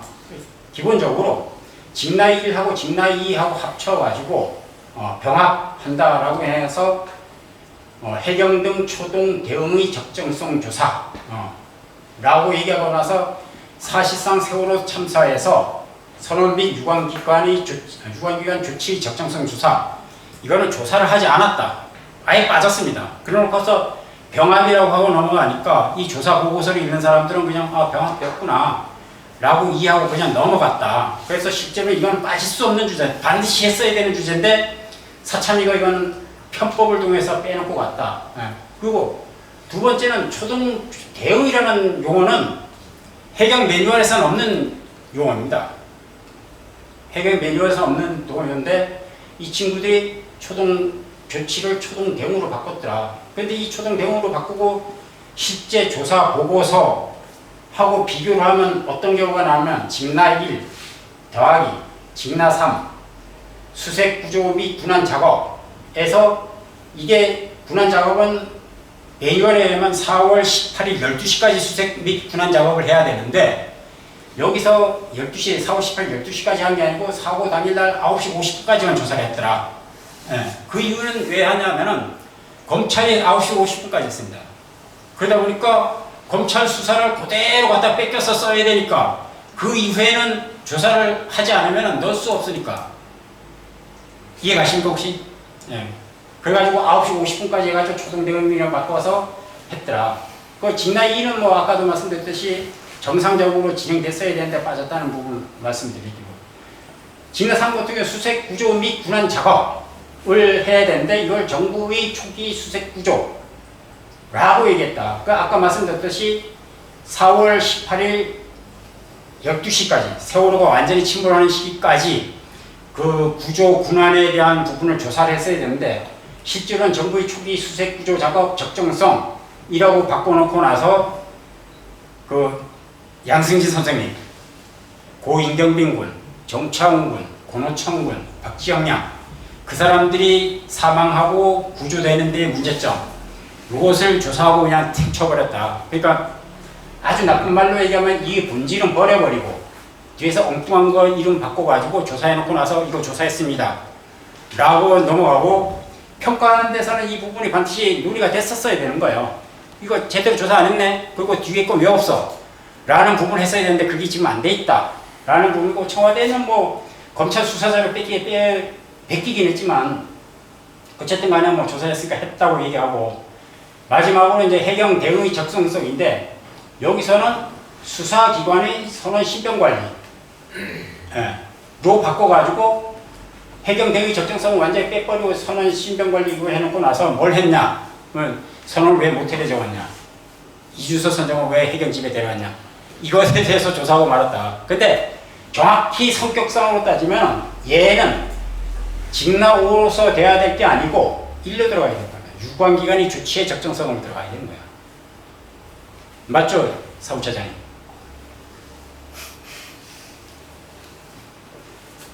정확히 얘기하면 이 수사기관의 그거기 때문에 유관기관이 적정하게 했나 안 했냐라는 부분을 했어야 되는 겁니다. 저는 그렇게 생각을 합니다. 그래서 여기서 해경에 대한 부분만 다시 한번을 강조를 해본다라면 해경은 원래 그 신속하고 효율적인 구조 작업을 진행하기 위해서 매뉴얼의 구조 단계라는 걸 정해놨습니다. 그래가지고 요 단계는 뭐하고 요 단계는 뭐하고 요 단계는 뭐하고 이렇게 정해놨었다. 예. 그래가지고 아마도 직나의 유관기관이 초동조치 적정성은 여기까지를 얘기하는 것 같다. 그러니까 상황을 인지하고 초동조치를 하는데 그 상황 파악, 판단, 전파, 보고 해가지고 이게 직나의 일로 하고 그 다음째 구조본부 비상가동, 수색구조 계획 수색구조 요거는 직나 3위 하고 그 다음째 이제 종결하는 절차 원래 이제 이 종결 절차가 매뉴얼에서 풀었으면 이겁니다. 수색구조 종료, 최종 보고, 사례 연구, 기록 보관 그 다음째 이제 그 세월호에만 있는 특별한 그 사체 수습, 선체 인양 과정 이게 이제 사후 수습을 봐야 된다. 그렇게 되면 아까 보시면 해경 등 대응 수습 과정에서 해경 대응 등 적정성 조사는 요걸 해야 되는 거예요 원래가. 그런데 아까 말씀드렸듯이 수사기관이 신병관리 조사에서 완전히 생판 다른 걸 했다 라고 말씀을 드리겠다. 그래가지고 제가 아까 그 맨 첫 번째 슬라이드 그 다음째 그거 해서 비교를 해가지고 다시 만들어 보면 정상적인 아니라 제 기준에서 이해가기 쉽게 만들어 그 조사 보고서 조사 계획을 다시 이제 한번 해보면 순서를 바꿔야 된다 이렇게. 그래가지고 바꾸는 이유는 뭐냐면 핵심 키워드, 그 조사 과제 핵심 키워드 그걸 누가 해야 되느냐 그리고 구조 단계 순으로 배분하고 그 다음째 기관별로 하고 라고 얘기하면은 일단 세월호 참사에서 해경 초종 조치 적정성 조사, 해경의 수색구조 및 군안 자격 적정성 조사, 수사 과정의 해경 등 적정성 조사, 청와대응의 적정성 조사, 선언 및 유관기관 조치 적정성 조사 이렇게 하는 것이 맞겠다. 이거는 뭐 이미 말씀드렸으니까 다시 말씀드리지 않겠다. 그래가지고 이렇게 했는데 아까도 말씀드렸듯이 해경이 사천위가 병합이라는 절차를 했었는데 굳이 병합이라는 것에 해서 조사 건수를 줄여 했었으면은 1번 아까 그 1번, 2번, 3번 아까 1, 3, 5 요건데 요것을 병합하는 것이 옳았다. 그렇게 했었어야 됐었다. 그리고 이 직나이는 별도로 조사했어야 됐었다. 그리고 청와대는 뭐 했었으니까 별 문제 없고 그러면 그러게 됐어야 됐다. 그러면 왜 이 조사위원회 이렇게 세워놓고 나서 실제 조사는 이렇게 편법으로 했느냐 라는 부분은 이건 오히려 사참위 진상규명 과제가 될 수밖에 없다. 그래가지고 오늘은 저를 이 자리에 뭐 세워주셨지만 언젠가는 꼭 박병호 사무국장 이 양반이 토탈 그 교통 정리를 하셨던 분이니까 그분을 불러가지고 왜 이렇게 편법적인 한 것이고 중간에 어떤 항목을 빼먹었는지 그 부분에 대해서는 꼭 한번 따져봐 다시 주시라. 그걸 좀 부탁드리도록 하겠습니다. 위성대 선생님. 예. 그래가지고 뭐 아까 제가 이제 다시 재배열하고 나서 뭐 했던 그것을 기준으로 해서 그 직권조사 과제 아까 뭐 적정했느냐 안 했느냐 그 관한 부분을 말씀을 드렸으니까 그렇게 돼서 봤을 때 제가 봤을 때는 수립 당시에 이제 아까 그 말씀드렸듯이 그 구조 순서 초동조치 수색 구조 및 군안 사후 수습을 조사하였던 것으로 추정된다. 그리고 그 다음째 해경, 그 다음째 모든 국가기관 선언을 조사하려 했던 것으로 보인다. 그리고 직권조사 과제에 대한 피조사 기관은 잘못했다. 예. 그 명확하지 못했다. 그리고 직권조사 과제가 세부 조사 과제가 없고 포괄적으로 이렇게 딱 한 것은 좀 문제가 있다. 하지만 전체적으로 봤을 때는 그렇게 한다면 별 문제는 없다. 라고 생각하고 특히 이제 아까 그 1번, 3번, 5번은 병합을 해도 된다. 라고 이제 말씀을 드렸는데 이거는 병합을 해서 한 팀에서 해야 되는 겁니다. 왜 그러냐면 그 예를 들어서 김석균을 조사한다. 그러면 김석균의 초동조치, 김석균의 구조, 수색 구조, 김석균의 사후 수습 이걸 해야 되는데 담당자가 틀리면 각기 불러서 조사를 해야 되는 거예요. 그런데 한 사람이 하면은 한꺼번에 받아가지고 조사 보고서만 3개로 나눠서 쓰면 되는 거니까 아니면 배열을 해서 하면 되고 그렇게 된다면 실제로 이렇게 해서 그 1번, 3번, 5번을 합쳐가지고 한 팀에서 했으면 효과도 좋았고 일관성도 유지가 됐었을 것이고 라고 저는 생각한다. 다음은 조사 결과 보고서의 문제점 뭐 이미 말씀드렸지만은 뭐 최종적으로 한번 말씀을 드리면 병합과 조사과제 제목 변경이라는 꼼수를 동원해서 직권조사 과제 범위와 숫자를 축소시켰다. 그리고 조사 계획과 전혀 다른 구색 갖추기 위장적으로 보고서 썼다.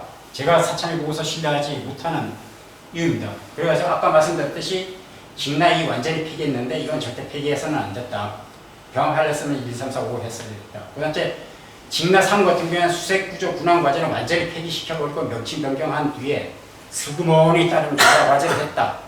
직나 5 같은 경우에는 기존의 그 조사 계획에서 수립했던 과제는 완전히 폐기한 다음에 전혀 다른 생판 다른 조사 과제였다. 그리고 실제로 그것은 들어가도 직나 2에 들어가는 것이 맞다. 그래가지고 결과적으로 반드시 조사했어야 할 세월호 정복 과정에서의 어떤 구조의 문제점, 정복 이후의 구조의 문제점, 그 다음에 사후 수습 과제, 아까 말씀드렸듯이 구조 종료 최종 보고 사례 연구 기록관, 사체 수습 과정, 선체 인형 과정, 이것을 하지 않은 건 문제다. 그래가지고 실제로 왜 계획과 실적이 다른지 이 부분은 반드시 누군가는 다시 조사를 해야 된다. 이것을 바로 해서 바로 세우지 않으면 언젠가는 이태원도 우리와 같은 전철을 겪을 것인데 그들도 똑같은 길을 걸어갈 거예요. 그리고 그 다음에 그런 일이 생기지 말아야 되겠지만 또 다른 일이 생긴다면 그들 또한 이런 길을 걸어갈 것이다. 그렇기 때문에 이것은 반드시 습득 교훈으로 남겨놔야 된다. 저는 그렇게 생각합니다. 그럼 앞에서 말씀드렸던 부분은 뭐 이제 총론적인 부분에서 말씀을 드렸던 것이고 지금부터는 조금 더 세부적인 부분을 좀 말씀드리도록 하겠습니다. 보통 사람들은 세월호 사건을 침몰 사건이라고 얘기를 합니다. 그러니까 대부분이 전부 다 세월호 침몰 사건이라고 얘기하지 뭐 침수 사건이다 전복 사건이다 이렇게 얘기를 하지 않습니다. 근데 실제로 구조 작업이라는 측면에서 바라보면 세월호 사건은 침몰은 맨 마지막에 있는 그 결과론일 뿐입니다. 왜 그러냐면 배가 가다가 기울었고 물이 들어오기 시작했고 그래서 어느 정도 찼을 땐 전복하기 시작했고 그 다음엔 완전히 이렇게 전복이 됐고 그 다음에 이제 공기가 빠지면서 이제 그 완전히 침몰했다. 그래가지고 요 상태까지는 해경의 매뉴얼에서는 구조를 할 의무가 있습니다. 그래서 아까 제가 말씀드렸듯이 4월 18일 12시경까지 이런 구조 의무가 있다는 거죠. 만약에 해경이 이때까지 구조를 하지 않으려면은 해경이 이때까지 구조를 하지 않으면 이 배 안에 공기가 없다는 것을 스스로 가서 확인해야 돼요. 우리 들어가 봤더니 공기 하나도 없네. 라든가 우리 들어가 봤는데 들어가니까 다 죽었어. 한 사람도 사는 사람이 없어. 요 상태가 되면 안 해도 돼요. 그런데 해경의 매뉴얼에는 생존의 희망이 있을 때까지는 해야 되는 거고 전복에 했을 때는 침몰하지 않게까지는 하라고 돼 있습니다. 원칙적으로 해야 돼요. 근데 사참위는 요것만 했다. 예. 아까 말씀드렸듯이 9시 47분에 3층 좌형 갑판이 침수되기 시작하면서 9시 50분에는 4층 좌형 갑판이 침수되기 시작하면서 그러면서 이제 세월호가 전복되기 시작하는데 검찰이 이 이후는 수사를 하지 않았다. 그러다 보니까 사참위 또한 당연히 요까지만 했었다. 라는 부분을 말씀드립니다. 그래가지고 실제로는 이 부분을 지나서 여기까지 해야 되고 그때 이제 아까 제가 처음에 말씀드렸던 1, 2 구조대 출동 그 다음 이제 거기 가서 한 구조 활동과 관련된 부분이 당연히 들어갔어야 됐었다. 라는 부분을 말씀을 드리고요. 두 번째는 아까 조사 과제가 했을 때 제가 말씀드렸던 이제 정부, 유관기관, 해경, 선원, 이렇게 얘기했습니다. 그걸 보면 이제 사참위가 조사 계획을 수립할 당시에 우리는 요 정도 사람들을 조사할 거야 라고 얘기했었다. 그렇다면은 실제로 사참위가 이걸 했느냐 안 했느냐 라는 부분을 반드시 따져봐야 된다. 그 부분을 말씀을 드리고 거기서 아까 조사 과제에서 나온 것을 보면 사람 이렇게 줄이 안 보여서 그런데 사람은 아마도 선원을 얘기하는 거 없다. 그런데 아까 말씀드렸듯이 이주서 선장, 그 다음 이수진 기관사, 조준기 조토수 이 사람은 불러다 딱 한 번씩 진술을 받은 거는 확인을 했습니다.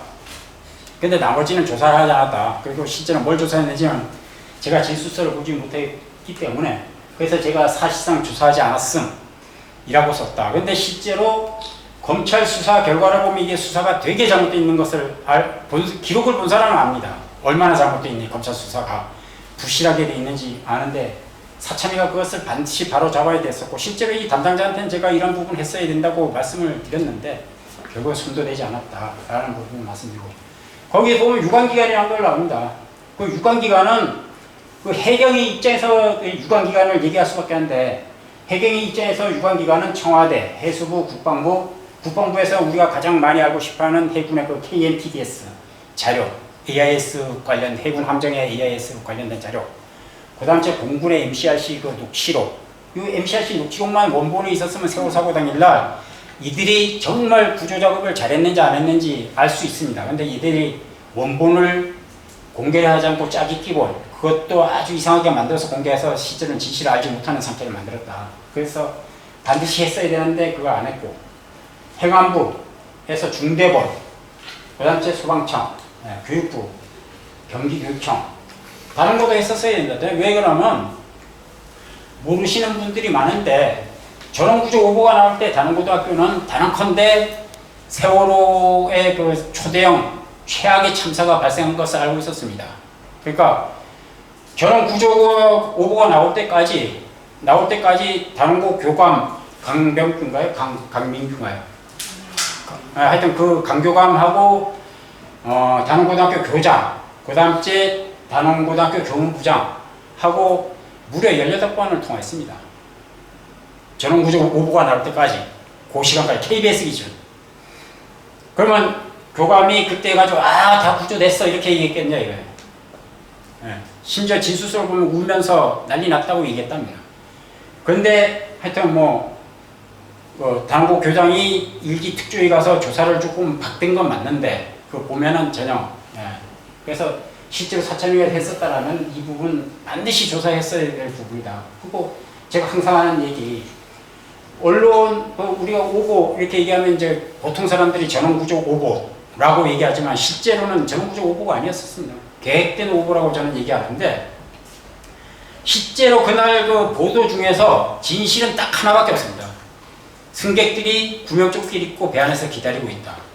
이거 빼놓고는 99%가 다 거짓말을 했습니다. 그래서 실제로 이건 반드시 해야 될 부분이고 또 실제로 그날 그 해경의 시스템 또 방송국하고 연결되는 시스템 이것을 미뤄보면은 오보라는 게 절대 발생할 수 없는 오보가 날 수 없는 그런 상황이었어요. 그런데도 오보가 난 거는 누군가 의도적으로 허위 정보를 흘렸을 가능성 배제할 수 없다. 그래가지고 반드시 했어야 되는데 아까 말씀드렸듯이 사참위는 아예 이 부분은 진상규명 대상에 넣지 과제로 설정조차 하지 않았다라는 부분을 말씀드립니다. 사람을 기준으로 해가지고 몇 명을 해야 되느냐라는 부분입니다.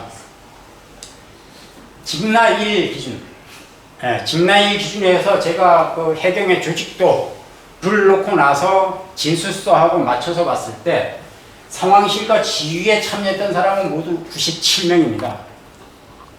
그러면 97명은 적어도 조사를 해야 되는데 이걸 잘못한다 하더라도 절반을 해야 되겠죠. 거기에 관련돼서. 그러면 이놈의 이진술하고 저놈의 이진술하고 하다 보면 거기서 진술에 뭐 논리가 충돌하든지 사실이 뭐 반응이 나고 그럼 또 다시 파고 들어가고 하면 진실을 밝히지 못했어도 진실이 흡사한 데까지는 다가갈 수도 있었을 것이다 라고 생각합니다. 그리고 여기에 더하기 이제 현장에 출동했던 헬기 항공기 함정 이거 당연히 조사했었다. 그러면 실제로는 100 몇 명을 해야 되겠죠. 그런데 실제 사참위가 이 직나 조사 기준 1 기준에 했었을 때는 함정 1명, 상황요원 4명, 항공기 8명, 진도국회에서 2명, 총경급 간부 3명, 그래서 토탈 18명 했다. 실제로는 사참위가 정상적인 조사한 걸 항공기에 대해서밖에 안 했어요. 그 조사 보고서를 보면 나와 있습니다. 그 항공기만 하고 나머지는 아까 제가 말씀드렸듯이 검찰 수사 자료 그냥 100% 갖다 뺏겼다. 그 말씀을 드리고 이게 제가 18명을 산정한 문건입니다. 사참위가 조사보고서, 직나1 조사보고서 맨 뒤에 우리가 이만큼 조사를 했어요 라고 해서 조사받은 사람들 명단을 붙여놨습니다. 그걸 하나하나 세보면 아까 그 18명 해경을 한 것이 있고 나머지는 화물자동차, 다른과 학생 불러다가 그냥 진술 청취하고 뭐 이 정도 했었다. 면담 보고. 그리고 아까 말씀드렸던 선원, 조중기, 이준석, 이수진 이거 3명 했었다. 그래서 결론을 좀 말씀을 드리면은 어쨌든 간에 조사 계획 수립하는 과정, 그 다음째 조사하는 과정 이때 사참위는 가족들이 요구한 사항을 명확히 알고 있었다. 왜 그러면 아까 말씀드렸던 유가족, 민변, 정청래 의원 이게 조사 과제 있었고 일기특조위에서 유가족들이 신청한 조사 과제가 있었기 때문에 유가족들이 뭘 조사해야 되는지는 명확히 알고 있었다. 그리고 관련된 수사가 완전히 거의 끝난 상태였고 그것을 사참위가 모두 입수를 했기 때문에 그들이 그 서류를 입수해가지고 서면 검토만 제대로 했어도 문제점을 얼마든지 파악하고 또 공격 포인트도 파악할 수 있었다. 나는 그 기록을 같이 읽었는데 그 공격 포인트 많이 찾아냈습니다. 실제로. 그런데 사참위가 하지 못한 건 문제다. 그리고 시작서부터 해경 수뇌부부터 불러다 조사도 할 수 있었다. 왜 그러면 그들이 진술이 다 했었기 때문에 처음부터 그냥 휘대가리부터 치고 들어와도 얼마든지 유리한 걸 할 수 있다. 그런데도 불구하고 아까 얘기했듯이 18명 조사. 저는 그렇게 생각해요. 사참위 조사기간이 42개월 했다. 3년 6개월 했으니까 한 달에 해경 1명씩만 푹 들어다가 조사를 해도 42명을 조사할 수 있었다. 그렇다고 한다면 지금하고 그 조사 보고서에 나오는 그거하고 다른 조사 결과 분명히 나올 수 있었을 것이다 라고 생각한다. 그렇다면 그거 못한 이유 반드시 책임 추궁해야 된다. 하여튼 서류상으로도 해놔야 된다 라고 얘기하고 혹자들은 코로나19 눌렀다. 대면 조사 못해서 그랬다는데 이건 말이 안 된다. 검찰은 그 김관진 등 그 수사할 때 김장수가 그 당시에 주중 대사였습니다. 그래가지고 그랬는데 중국에 있는 사람도 서면 조사 받았어요. 사참위 왜 그거 못하냐. 그러니까 그거 안 한 거는 그냥 핑계뿐이다. 그런데 우리 가족들이 그냥 순수히 믿어준 거다. 그래서 못했대. 그 서로 이해하고 그냥 넘어간 거다. 그건 핑계도 안 되는 거다. 나는 그렇게 생각합니다. 그런데 이제 아까 말씀드렸던 개념 혼동과 관련된 부분 말씀드린데 아까 말씀드렸듯이 단계가 있었었다 라고 말씀드리고 일단 인식단계, 초동조치단계 초동조치단계는 상황 파악 및 판단, 상황 전파 보고, 수색구조 동원세 그 다음에 요까지가 이제 아마도 직나1 그렇게 돼 있었던 거고 그 다음에 수색계획 수립, 구조계획 수립, 수색구조 요게 이제 직나 3인 것 같은데 사참위는 아까도 말씀드렸듯이 요거 9시 50분까지 얘기했다. 그리고 종교를 이제 바꿨다라는 부분을 말씀드리고, 뭐 이 단어가 가지고 있는 의미가 있기 때문에 이걸 일일이 좀 설명을 하면 좋긴 하겠지만은 시간이 없으니까 설명하지는 않겠습니다. 근데 어쨌든 간에 여기서 확실히 알아둬야 될 것은 수색은 살아있는 사람을 수색하는 것이다. 산자를 찾는 것을 수색이라고 얘기한다. 구조는 살아있는 사람을 구조해가지고 병원으로 안전한 장소로 옮기는 것을 구조라고 했는데, 사찰은 뒤에서 말씀드리겠지만 그 의미로 사용을 하지 않았습니다. 그리고 요거까지를 합쳐가지고 하나로 묶어서 초동 대응이다 라고 얘기했던 것이고, 되게 부적절하다. 이게 흐려서 잘 안 보이는데 불 좀 끄면 안 되나? 이불이 안 꺼지네. 사차비가 이제 일기 초안, 직나 일에 대해서 초안을 작성을 하고 난 다음에 저한테 보내줬습니다. 근데 제가 뭐 아시는 분은 아시지만 사참이하고 되게 좀 불편한 관계에 있어가지고 보내줬을 때 일지 한두 달을 안 읽었던 것 같아요. 그러다가 이제 드디어 4월 26일 날 읽어봤는데 이거 잘 안 나오니까 여기서 제가 읽어드리겠습니다.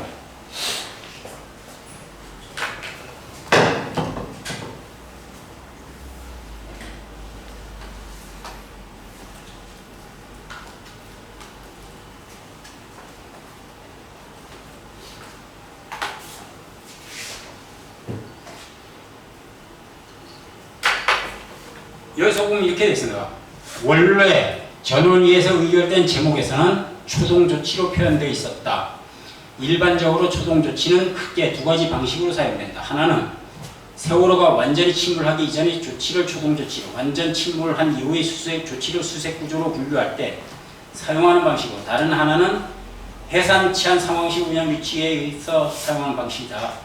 초동조치란 상황 접수 시 소속 부서의장 또는 주무부서장에게 보고하여 지시 또는 협조를 받을 시간적 여유가 없을 때 상황 담당관이 다음 각과의 조치를 취하는 것을 말한다. 그래서 직나 1의 제목을 초동조치로 사용하게 되면 해산 치안 상황시 운영규칙 초동조치 행동하게 될 우려가 있어 표현을 초동대응으로 수정하고, 세월호가 완전히 침몰되기 이전의 조치를 이르는 표현으로 사용하고자 한다 라고 얘기했었습니다. 그래가지고 제가 이제 읽다 보니까 이게 매뉴얼이 없다. 그러니까 특히 앞에서 얘기했던 어떤 그런 부분은 매뉴얼이 없는 부분이기 때문에 제가 이제 그분한테 이제 보내봤어요. 문자를, 텔레를 보냈습니다.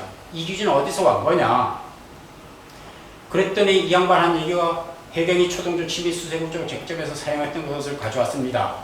라고 얘기해서 제가 다시 나도 이거 봤는데 왜 나는 못 봤지? 혹시 페이지 좀 알려주세요.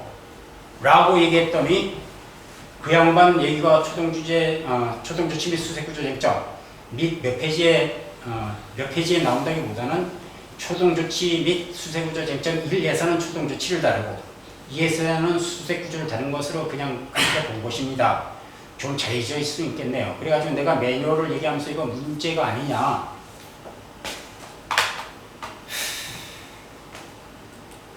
문제가 아니냐라고 얘기했더니 한 얘기가 이렇게 초동조치라는 표현을 이런저런 용법이 있으니 그 표현 안에서 초동대응 표현을 우리 목적에 맞게 사용하지 않는데, 이런저런 용법이라는 게 없습니다. 아까 말씀드렸듯이 뒤에서 상황으로 초동조치라는 걸 매뉴얼상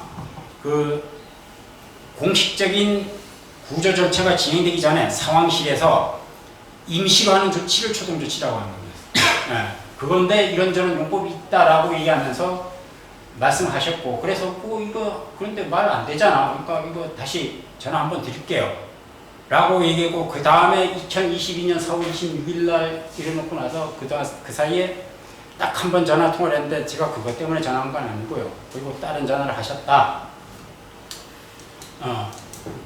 그리고 나서 전화 안 대놓고 아직까지 전화 없었다. 그래가지고 이 부분을 좀 해명해야 되는데, 왜 그러냐면 이 초동 조치를 초동 대응으로 쓰면 되게 이제 명확해지고 부자연스러워지고 책임이 명확해지지 않는 그런 부분이 있습니다. 그래가지고 실제로는 그렇게 해야 되지 않고, 아까 말씀드렸던 앞에서 상황 판단, 초동 조치, 이런 단계를 그대로 쓰는 게 원칙이에요. 그렇게 써야지만이 책임을 정확히 물을 수 있는다. 하여튼 이렇게 해가지고 편법을 통해서 직나 1하고 직나 1을 그렇게 했다, 합쳤다라는 부분 말씀드리고, 아까 그 양반이 말씀하셨던 초동조치 및 수소욕조 쟁점 1, 그 다음 2 이렇게 돼 있었다. 그래가지고 이게 실제로는 한 건으로 묶이는 게 맞는데 이게 75쪽에 114쪽이고 이러다 보니까 이게 자기네들 들고 다니면서 회의하기가 힘드니까 편의상 나눠놨다. 그래가지고 요거는 이제 사고 당일날 9시 50분까지 진행됐던 구조에 대해서 여기다 적어놓고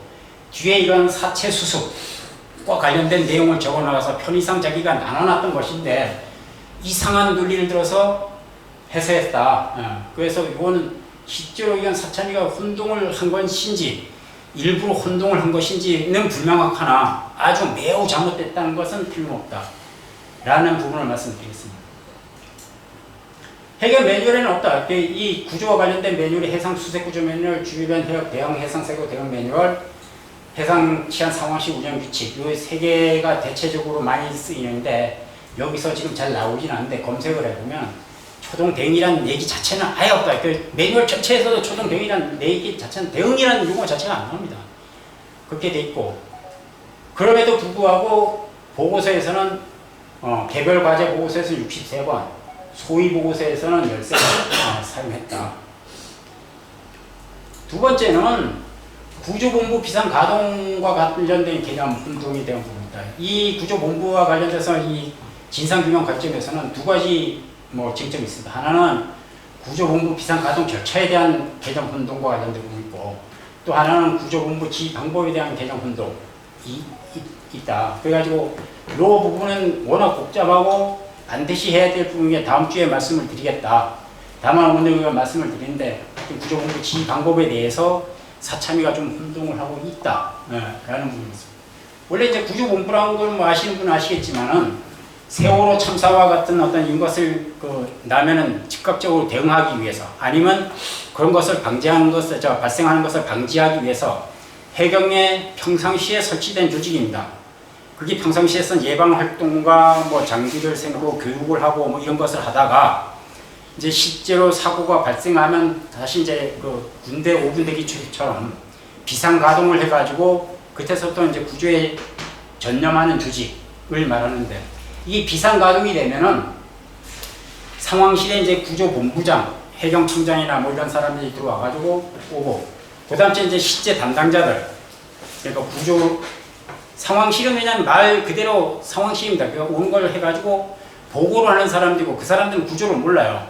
그렇기 때문에 이 실제 담당자들이 들어와서 구조본부장과 조정관을 보좌해가지고 이제 구조 작업을 실제로 하고, 그 지휘권은 이 양반들이 들어오면 넘어가게 돼 있습니다. 그러니까 구조본부장과 조정관과 해당 기능에 넘어가게 돼 있어요. 근데 사참위는 이게 상황 담당관도 계속해서 그걸 한 것처럼 얘기한다. 대신에 해당 담당들은 책임을 묻지 않았다. 실제로 이제 그날 보면은 헬기와 관련된 부분, 이런 부분이 되게 중요한데 그 헬기에 관련된 부분 하려면은 항공단장, 그다음에 1, 2 구조대와 관련된 부분을 하려면 특공대장 같은 사람, 그다음에 본청 같은 경우에는 수색구조과장, 이런 사람들이 책임을 논해야 되는데 사참위 조사과에서 이 부분을 분명하게 논의했다 라는 부분이 있고, 진도 BTS 할 때 이 부분 말씀을 드리도록 하겠습니다.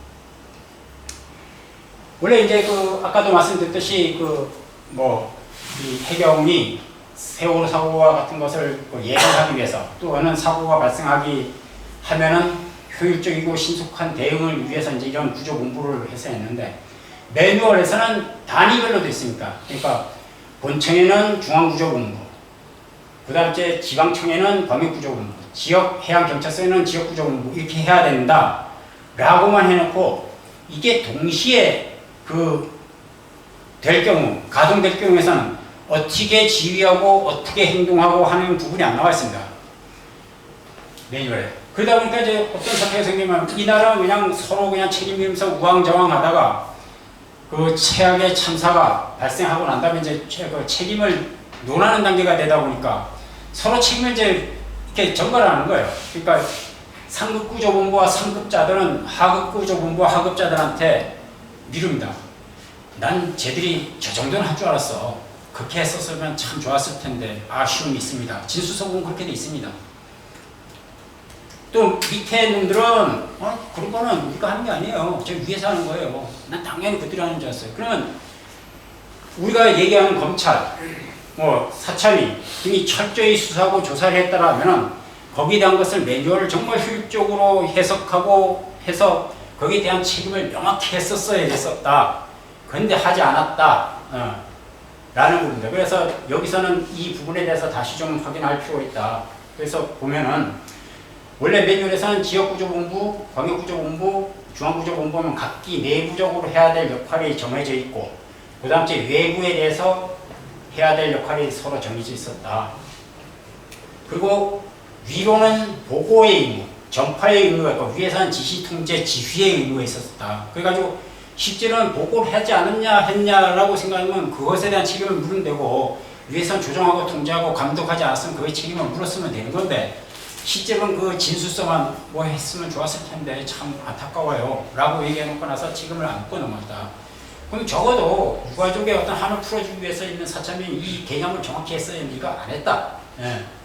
두 번째는 이제 아까도 말씀드렸듯이 그 담당자들이 들어와서 지휘를 하는 부분이다. 담당자들이 들어와서 지휘를 하게 되면 헬기와 관련된 부분은 항공단장이 해야 된다. 그리고 진도 VTS와 관련된 부분은 이 진도 VTS 센터장이 해야 된다. 그러면 이들을 토탈 관리하고 지휘해야 될 사람은 누구냐? 김정식이고 김수현이고 이 사람의 그 지휘를 받아가지고 항공단장을 시켜서 ACO 이거 항공기 통제 지휘관을 ACO라고 얘기합니다. ACO를 지정하고 그럼 이 사람이 사고 현장에서 발생되고 있는 것을 해가지고 해서 여기는 위성전화가 설치되어 있어요. 그럼 위성전화로 하든지 아니면 무전으로 하든지 해서 얘한테 얘기하면 지금 이렇답니다 라고 얘기하면 그때 해서 구조계획 수립하고 이렇게 해야 되는 거. 진도 VTS도 같은 개념을 합니다. 근데 이것을 안 하다 보니까 또 어떤 문제가 생겼냐면은 검찰이 수사할 때 야 왜 너네 헬기를 김정식 너는 왜 헬기를 지휘했어야 되는데 왜 헬기를 한 번도 지휘를 안 했어? 라고 하니까 제가 해병 몇 년을 했는데 아직까지 한 번도 헬기를 지휘해보지 않아가지고요. 미처 생각을 하지 못했습니다. 헬기를 지휘했었으면 참 좋았을 텐데 안타깝습니다. 라고 했다. 그러니까 상담 검사가 상담 고충사항 다 들어주고 그냥 논의조차 하지 않았다. 근데 실제로는 김수현과 김정식은 헬기를 직접 지휘해야 되는 게 아닙니다. 원칙적으로. 뭐냐면 얘를 지휘하고 나서 야 헬기 지금 어떻게 돼 있어? 그럼 얘가 해서 하고 지금 이렇게 조치하고 있으면 그래 이렇게 해야 되는 거예요.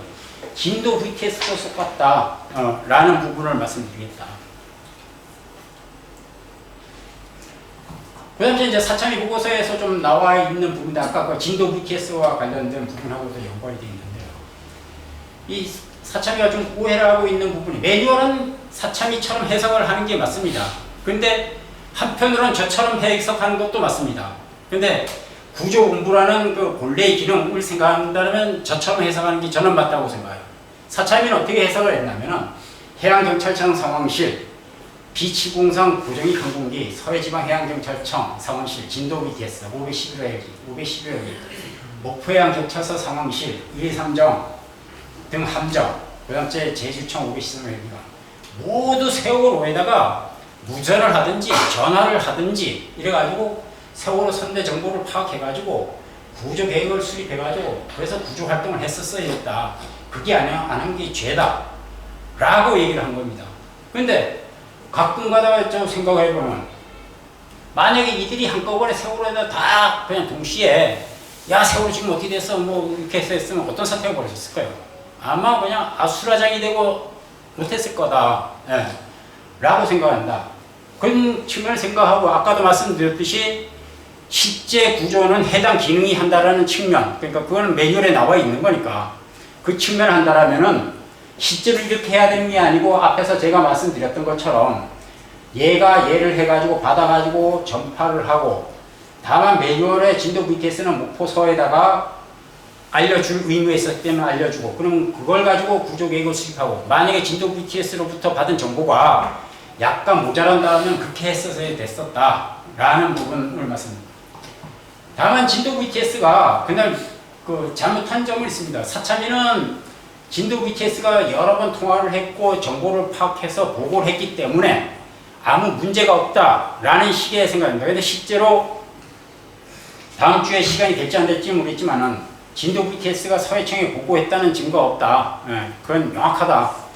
어쩌면 안 했을 수도 있다 했는데 사참이 했다고 보는데 하여튼 어쨌든 간에 진도 BTS에서는 그 함정보다 월등한 그 교신 장비가 있었고 1, 2, 3정을 제외하고는 가장 가까운 거리에 있었고 그 다음 교신 전남자가 있었고 그렇기 때문에 실제로는 시간이 가장 많은 진도 BTS에서 세월호와 교신을 설정해서 거기서 파악한 정보를 그 보고하고 전파해가지고 그걸 기준해서 구조작업을 진행하는 게 맞다. 다만 아까 이제 그 잘못한 부분이 있다라는 부분은 뭐냐면 이걸 한꺼번에 확인을 해가지고 한꺼번에 보고를 했었어야 되는 거예요.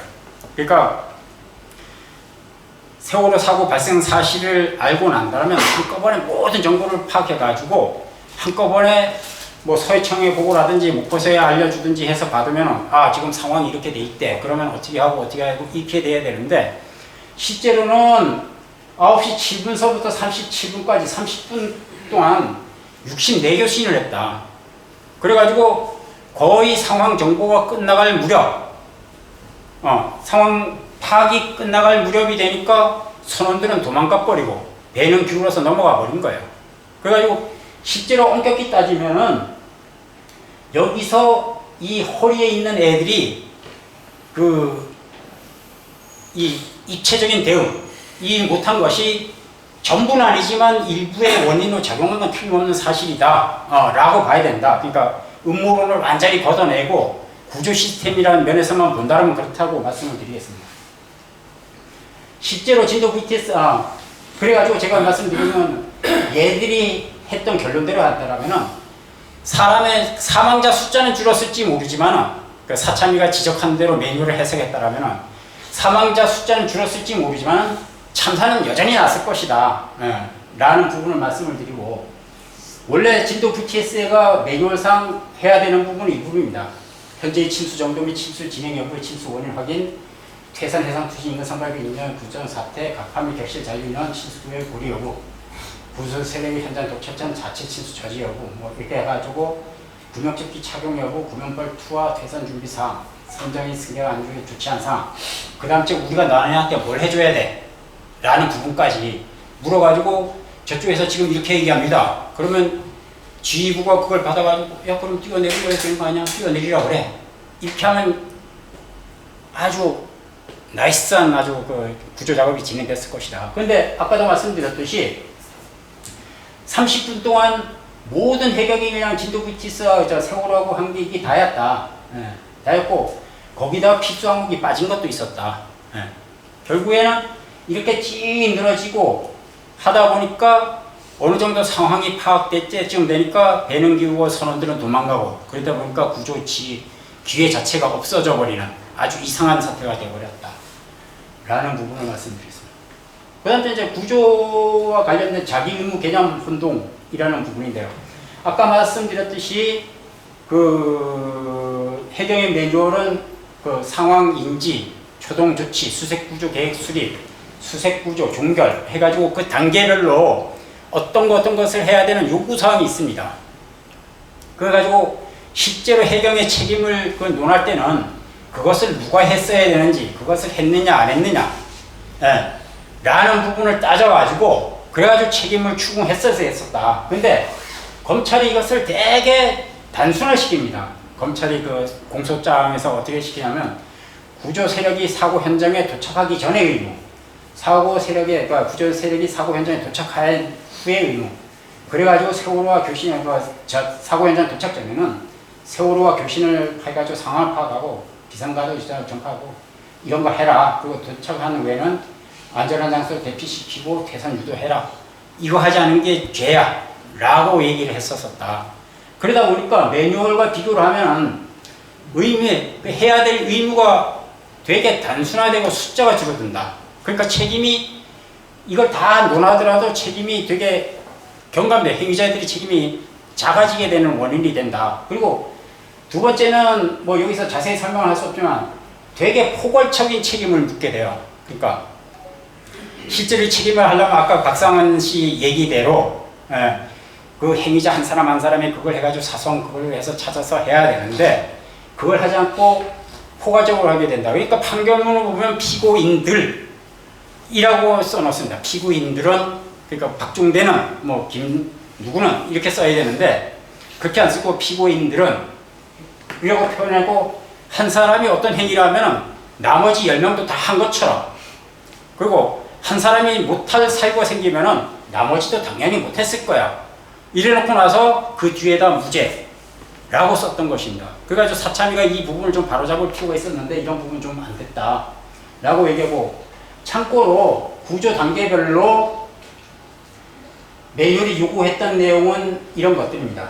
단계별로. 지금 이 줄이 없어가지고 좀 분명하게 보이는데 이런 것에 써야 있고 요거의 상황 요원이 해야 될 거, 지구가 해야 될 거, 그 다음째 현장 구조 세력이 해야 될 거가 요구돼 있었다. 다만 이거는 세월호 참사가 지나고 난 다음에 문재인 정권이 들어서서 그 구조 매뉴얼이 바뀌면서 확립된 개념입니다.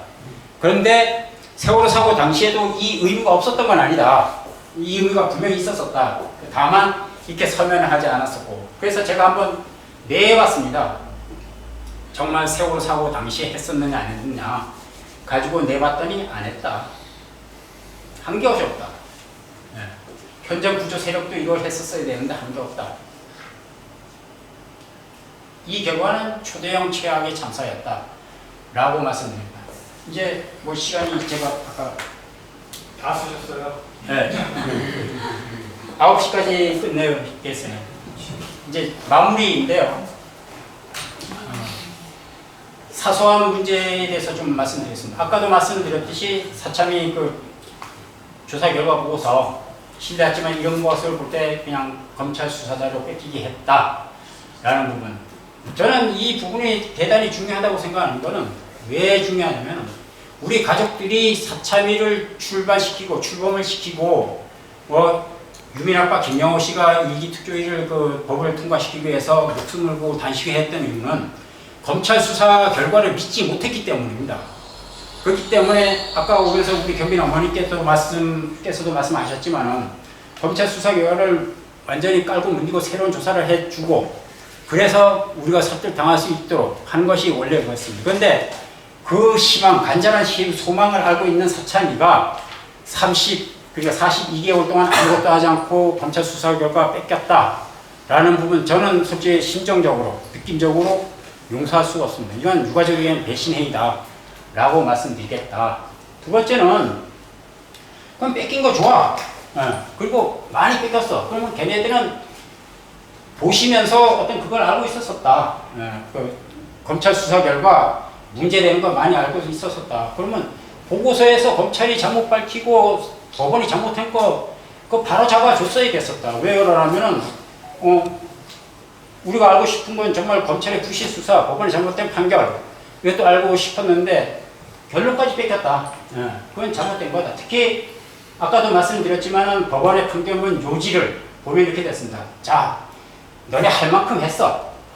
그 다음 째 불가항력이었다. 뭘 해봤자 할 수 없었어. 그리고 해경이 잘못하긴 했어. 그런데 지휘부 니네가 잘못한 거 아니야. 또 다른 문제도 있었어. 이런 식의 그 반복이 되면서 그 해경지구 지금 항소심까지 그 판결문에 보면 이렇게 적혀 있었는데 적어도 사참위는 그걸 했었어야 됐었다. 그거 바로 잡아줬어야 됐다. 특히 이건 사참위 조사관이 우리 공부하면서 토론을 자료로 내세웠던 건데 1심 판결문 문제가 많다고 이렇게 쌍욕까지 써가면서 얘기했습니다. 그런데 이게 적어도 이 마음 자체는 보고서에 전달이 됐어야 되는데 안 됐다. 참고로 이건 여기다 적는 건 되게 부적절한 거 맞습니다. 인정합니다. 그런데 실제로는 여기보다 더 자극적인 것도 있었다는 것을 말씀드리겠습니다. 저는 사참위 조사관한테 그런 요구를 했었습니다. 재판 진행될 때. 사참위 너네 조사 잘했으면은 너네 조사 결과를 바탕으로 해경 지휘부 재판 되는 거 어떤 그 판결 결과에 대한 문제점 의견서로 써서 항소심 재판부에 좀 제출해다오. 전원위에 그걸 받아가지고 저는 그게 사참위가 가족들을 위해서 반드시 했어야 될 행위라고 저는 생각합니다. 근데 불행하게도 그건 하지 않았다라는 말씀을 드리고, 자료 공개하지 않았다. 자료 공개하지 않은 것은 우리 진상규명의 길을 막아버렸다라는 부분 말씀드리겠습니다. 그 다음에 이제 또 하나의 문제가 뭐냐면은 이 세월호 특별수사단이 수사를 하면서 그들이 생각하지도 못한 그게 있었다. 소득이 있었다. 그들이 그 진술서를 보다 보면은 허위 공문서를 작성해가지고 그것을 바탕으로 그 어떤 국정조사라든가 이런 데 대응하기 위해서 어떤 그 문건을 만들고 모여서 회의를 하고 연습까지 하고 그것을 김석균이가 사인까지 했다라는 진술이 있고 실제로 이런 문건이 존재한다. 그리고 이 문건을 만든 사람을 찾아와서 내가 이거 돼 있었지만 이 글씨를 해가지고 연대에서 비용을 지원해 주셔가지고 찾아봤더니 본청 해경 수색과장 박종철 이 있었던 것을 찾아냈다. 그렇다라고 한다면은 사참위가 이 보고서에서 적어도 이 정도는 써줘야 돼 있었다. 남의 걸 뺏겼다 하더라도. 근데 이 정도도 안 써줬다면, 그거 아까 말씀드렸잖아요. 이런 것이 발견되면 가족들한테 슬그머니 귀 속에다 대고, 나서 이런 거 한번 파이팅해봐. 한번 해볼 필요 있어. 그 정도는 할 수 있는 립서비스라고 생각하는데, 그건 안 했다 하더라도 보고서에 이런 거까지도 안 써줬다. 아주 매정한 사참이다. 라는 부분을 말씀드렸다. 그래가지고, 제가 오늘 주제와 관련된 부분은 여기까지고, 그래서 앞으로 어떻게 할 것인가에 대한 부분을 조금 말씀드리도록 하겠습니다. 저는 지금까지 이제 제가 말씀드렸던 것이 어떤 공적인 절차의 진상 규명은 되지 못했고 사참위는 밝히지 못했고 그 다음 추가 진상 규명을 하는 조직이 없기 때문에 현실적으로 앞으로는 진상 규명 안 될 것이다 라고 생각한다. 그래가지고 여기서 포기를 하고 갈 것인지 아니면 계속 할 것인지 이제 결단의 시기 왔다. 그 결단은 사실은 개인이 할 수 있는 건 없다. 제가 봤을 때는 가역과 연대가 하셔야 된다. 왜 그러면 개인적으로는 여기 우리 조선재 선생님도 계시지만은 합창도 하시고 어떤 분들은 연극도 하시고 어떤 사람은 영화도 만드시고 하지만 그게 진상규명을 이렇게 한 홍보에는 도움이 되지만 본질적 알맹이를 찾는 데는 좀 문제가 있고 그 실제로 그걸 진실을 찾으려면 그건 아주 큰 단위에서 에너지를 모아서 할 필요가 있다. 그러면 제가 볼 때는 가역과 연대가 그 어떤 결단을 해야 된다. 진상규명 작업을 계속 할 것인지 아니면 지금처럼 그냥 공식적인 사과나 요구하고 사찰 공고 이행 상의나 요구하면서 그냥 추모와 기금만 할 것인지 해야 된다.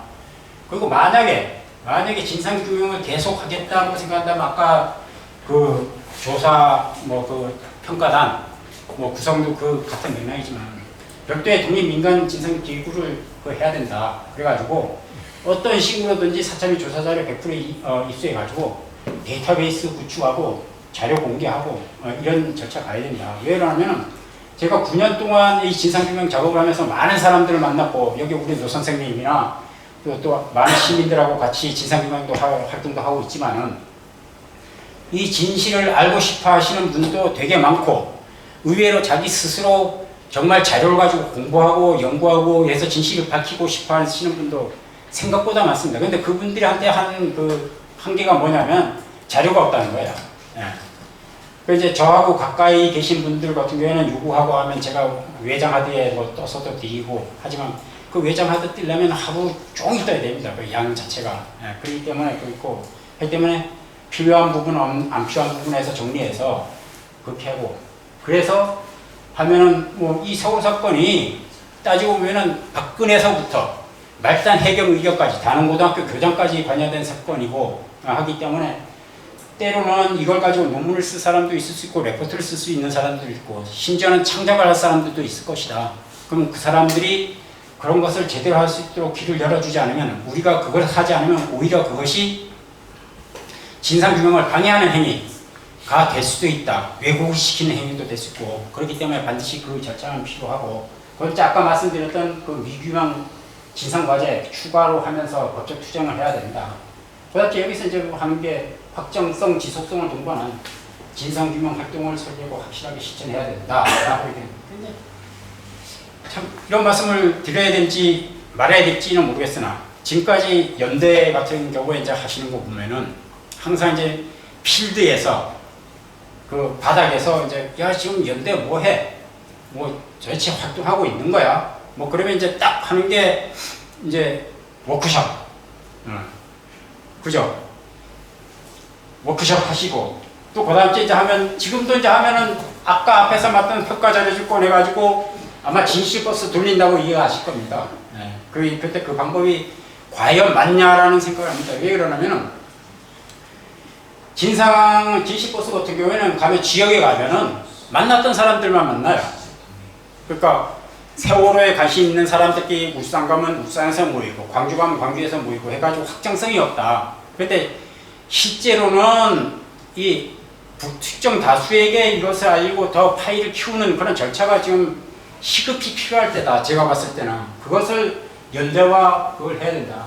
그리고 뭐 내가 생각할 때는 그런 거는 가장 좋은 게 요즘 유튜브 아니냐. 그러니까 지금도 보면 뭐 저 더 탐사라는 데서 세월호 관련된 것을 하는 걸 봤고 그 장훈 씨가 그 별별 요소 TV 하는데 이 실제로 이제 좀 어떤 구성에도 좀 문제가 있고 뭐 하다 보니까 조회수가 뭐 70명에서 100명 며칠이 지났는데도 그거밖에 안 되는 수준이더라. 그런데 사찬이 아주 연대나 가협이 이거 체계적이고 자극적으로 좀 양념 좀 치고 해서 안 되면 이거 성공하지 말라는 법은 없다라는 부분 판단은 좀 그렇고 도대체 새로운 사람들을 좀 끌어들이고 또 그걸 알리는 작업을 한다라고 판단하면 아까 이런 조직을 만들어서 거기서 끊임없이 새로운 그 진상규명 자료를 생산해야 된다. 그래가지고 서울대학교, 연고대, 아니면 국회 도서관, 마을 도서관 이런데 그걸 해야 된다. 그 해서 사람들이 레포트를 쓰고 논문을 쓰고 뭐 할 때 그 찾아볼 수 있는 그런 마당을 만들어 주셔야 된다라는 부분 말씀드리고 이렇게 새로운 학생들도 뭐 논문이라든가 이런 거 써가지고 이거 좀 파일을 넓히는 방안 이런 것도 생각해 본직하다라는 말씀도 가장 중요한 건 난 요즘 와서 봤을 때 난 이게 컨벤이기 때문에 자세히는 잘 모르겠으나 AI와 관련된 건 아주 궁극적으로 말하면 챗GPT가 되는 것들 같은 것 요것이 문제일 것이다고 생각해요. 왜냐하면은 뭐 잘 아시다시피 챗GPT가 얘가 바보 상자이기 때문에 넣어주는 대로 먹고 넣어주는 대로 싸는 그런 것이기 때문에 누군가가 잘못된 정보를 넣어주면은 잘못된 정보를 할 것이고 그리고 세월호에 관심 있는 사람들이 그 뭐랄까 거기서 챗GPT에 타서 뭐 레포트를 쓰든지 아니면 뭐 정리를 하든지 아니면 뭐 내년 10주기에 뭐 어떤 할 때 그거 하든지 하면 그게 대단히 좀 잘못된 방향으로 흘러나갈 수 있는 방향이다. 다행히 제가 얼마 전에 확인해 봤을 때는 아직까지 무식하더라. 그래가지고 우리가 제대로 된 그걸 넣어주면은 그걸 되는데 이런 건 개인이 할 수 있는 일이 아니고 단체가 조직적으로 진행할 그 필요가 있다. 그래가지고 이건 제발 좀 염두에 한번 줘주시면 좋겠다라는 부분을 말씀드립니다. 하여튼 뭐 제가 지금까지 이제 뭐 말씀을 드렸는데 오늘 제가 드릴 말씀은 여기까지고 이후에 그 좀 의문나는 사항이나 이런 거 있으시면 물어보신다면 제가 또 다음 데까지